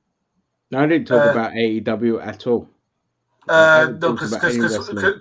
because when we went to bed, we missed the last match, which was Wait, there was another match after that? Yes. Yeah, after the MJF four-way, there was another match. What? Yeah. Yes. It was That wasn't the main BCC versus the Elite. And my heart sunk watching Daniel Bryan and Tony Castagnoli in that match, because I was like, this is so beneath you guys that I feel fucking embarrassed for you. I can't believe there was another match after that. Like Yeah, it was Yes. ridiculous. It brought the whole fucking pay-per-view down, and it was just that. like, No, the title match brought. I mean, there was a lot of good like showmanship in that match, but it got ridiculous. Like they were all doing submission moves on one another in a circle, and then they were all doing. It just I hate that kind of shit. It's yeah, like, that's when you're like, hey, is this choreographed? I think so. You know, yeah, like it's like I hate that kind of shit. You know, No, I mean, just with the Elite stuff was worse because they had the Bucks. One of the Bucks, I don't know whether it was Nick or Matt, had a sparkler come out of their shoe as they super kicked somebody. yeah, the photography of it looks gorgeous, but the reasoning behind it is just so stupid. Just like AEW is just a fucking hell, man. You want it to do better, but it's just stuck in the indies. I hope everyone can see a bigger picture of humanity and the universe. Amazing will lead to Star Trek, Star Wars, the shit out of it. Well, speaking of Star Trek, this is a very Star Trek heavy channel, so you can join in on all the Star Trek stuff. But yeah, I couldn't agree more. That's what I said. You work as a collective. to move beyond our own planet. And Yep, we are Get going out to be there. doing Strange New Worlds reviews as soon as that comes out. Me and Zam and what any other fucking Trekkie that we can find to get on this channel. We like doing those weekly well, reviews. Mage. Oh yeah, I Mage. mean, just Mage, how could you forget the legend? Like, he is a legend. Doesn't Ahsoka come out soon? Oh my! Yeah, I couldn't give a flying fuck about it because it's just going to I be think Dave. That's in August. Dave Filoni is the worst of the worst for fan service, so it's just going to be fucking Rebels Uh-oh. live action, and it's just like Ray I don't give a Stevenson's gonna shit. making me give a fuck about it, dude. Yeah, I mean, I'll watch his Ray final Stevenson's performance. final performance, but I just don't. So care. wait, so I think Ginger has like one person he has to hate in every franchise. So it's like Dave Filoni is Star Wars or Kathleen Kennedy. No, but I think Kathleen it's Kennedy. I don't hate Dave Filoni. I just he just does too much fan service. He's better than Favreau, but he's too much fan service. over It's at like, Marvel. Now down. over at DC, technically he hates James Gunn. It was Marvel. Taika Waititi he hates at Marvel. And Star Trek he hates Alex Kurtzman, even though yeah, absolutely. I've like got to hate every franchise we cover, Ginger just Sony, has Amy something to hate. Pascal. You know, let's Fox, Lauren Schuler, Donna. It sounds like I'm just hating on fucking females, but they just happen to be the talentless producers that are running the franchises. But You know, and it all as a started with Star- John Peters. yeah, as somebody who's a Star Wars nerd, as I said, I am looking forward to it because look, I'm not going to judge a project by who's involved with it because again, every person could write something like shit and then come up with something that's good. It depends on what the kind of like the storyline and the kind of Mate, looking at the trailer, it just looks like the same fucking shit they've churned out time and time again. You know, I don't know. Thrones in it. Thrones is it? Sorry, Thrones in it. Look, when you know when you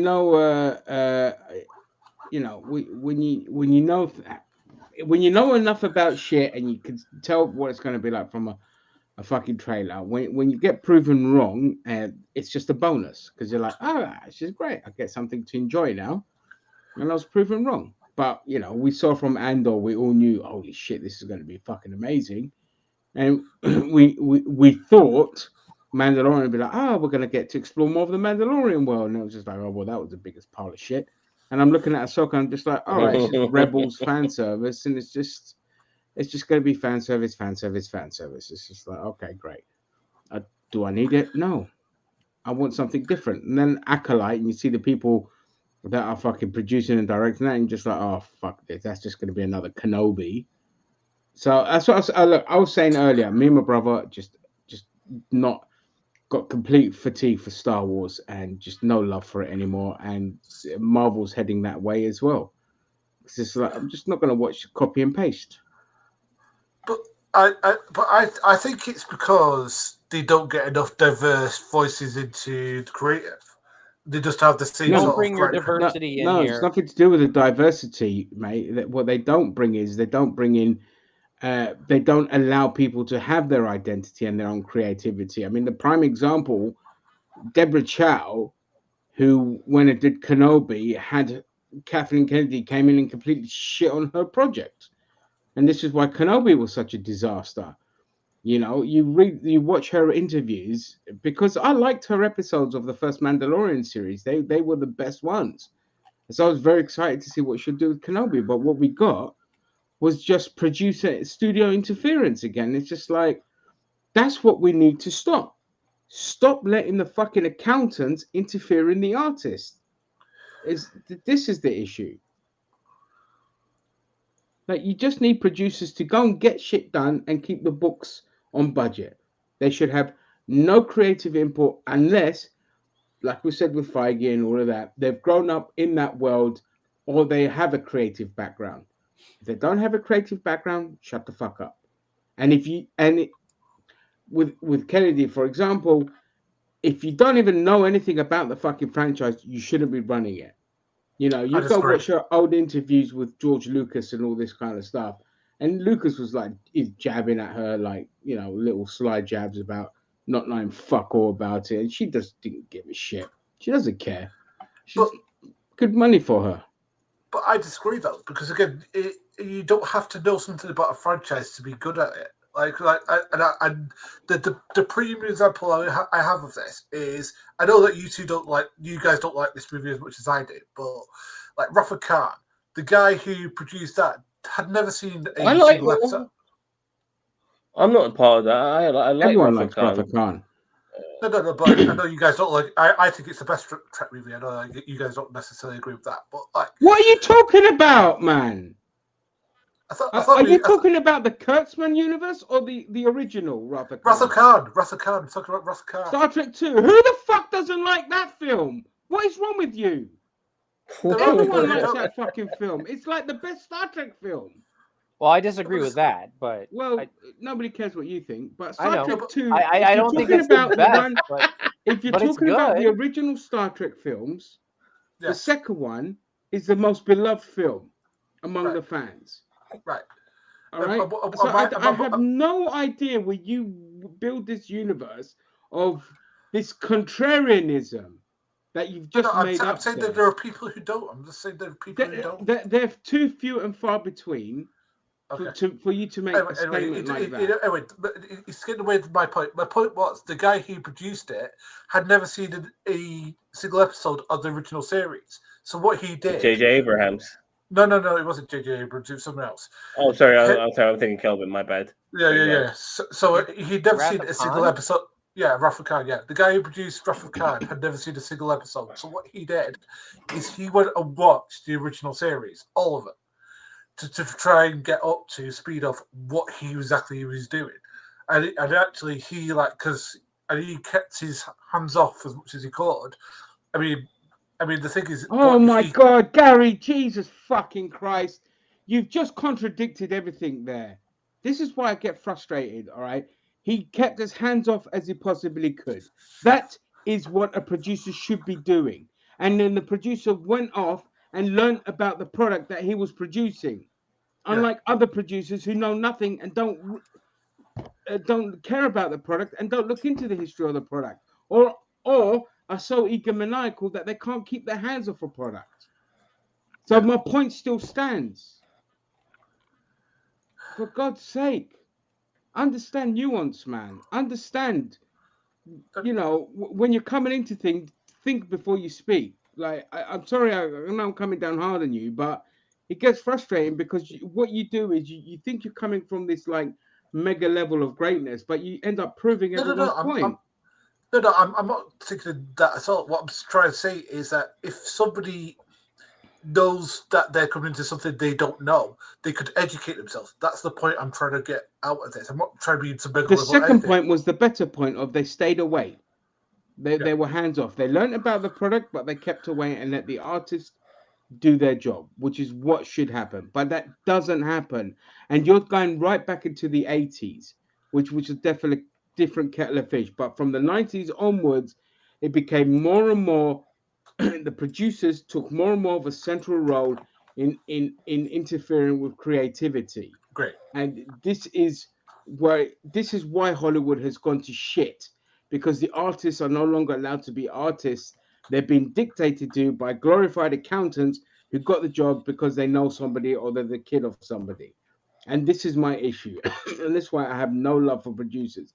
And even with Kevin Feige, even he has just allowed the MCU to just become a generic copy and paste since Guardians of the Galaxy, okay? And the Russos were the only ones that broke the mold, because the Russos were the ones producing and directing their stuff, and they had a set vision, and they were allowed to carry out that vision. Everyone else has come in, and it's just been a soulless dreck. Even your Guns, even your YTTs have just followed the fucking Marvel mode of comedy, and absolute stupidity.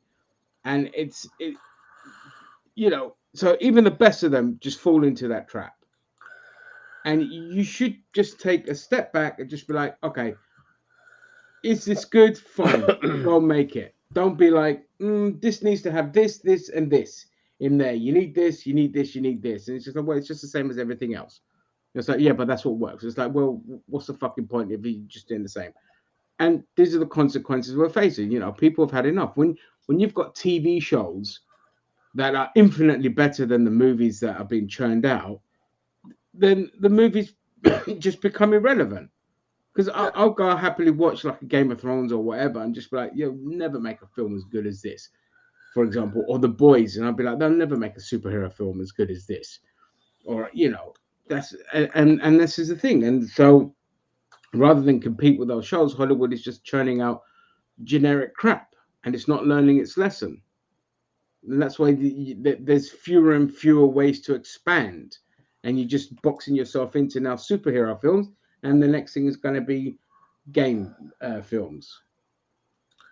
Right, but is it not possible that like TV becomes more prescient than film is, because you can tell much more wide-ranging narrative than you can in a film? Because I think with the way that, especially because cinema is kind of, as much as I hate to say it, is on the outs, because every film now is available within 2 months max before 3 it's months, on, yeah. like 90 days before it's on like some streaming service or something. So the cinemas are going to come. So I think personally, and maybe I'm wrong about this, that I think that TV is going to become more of where people are going to start telling their stories, and producers start taking that sort of like, if they are creators, they kind of take that sort of backstage role that you're talking about.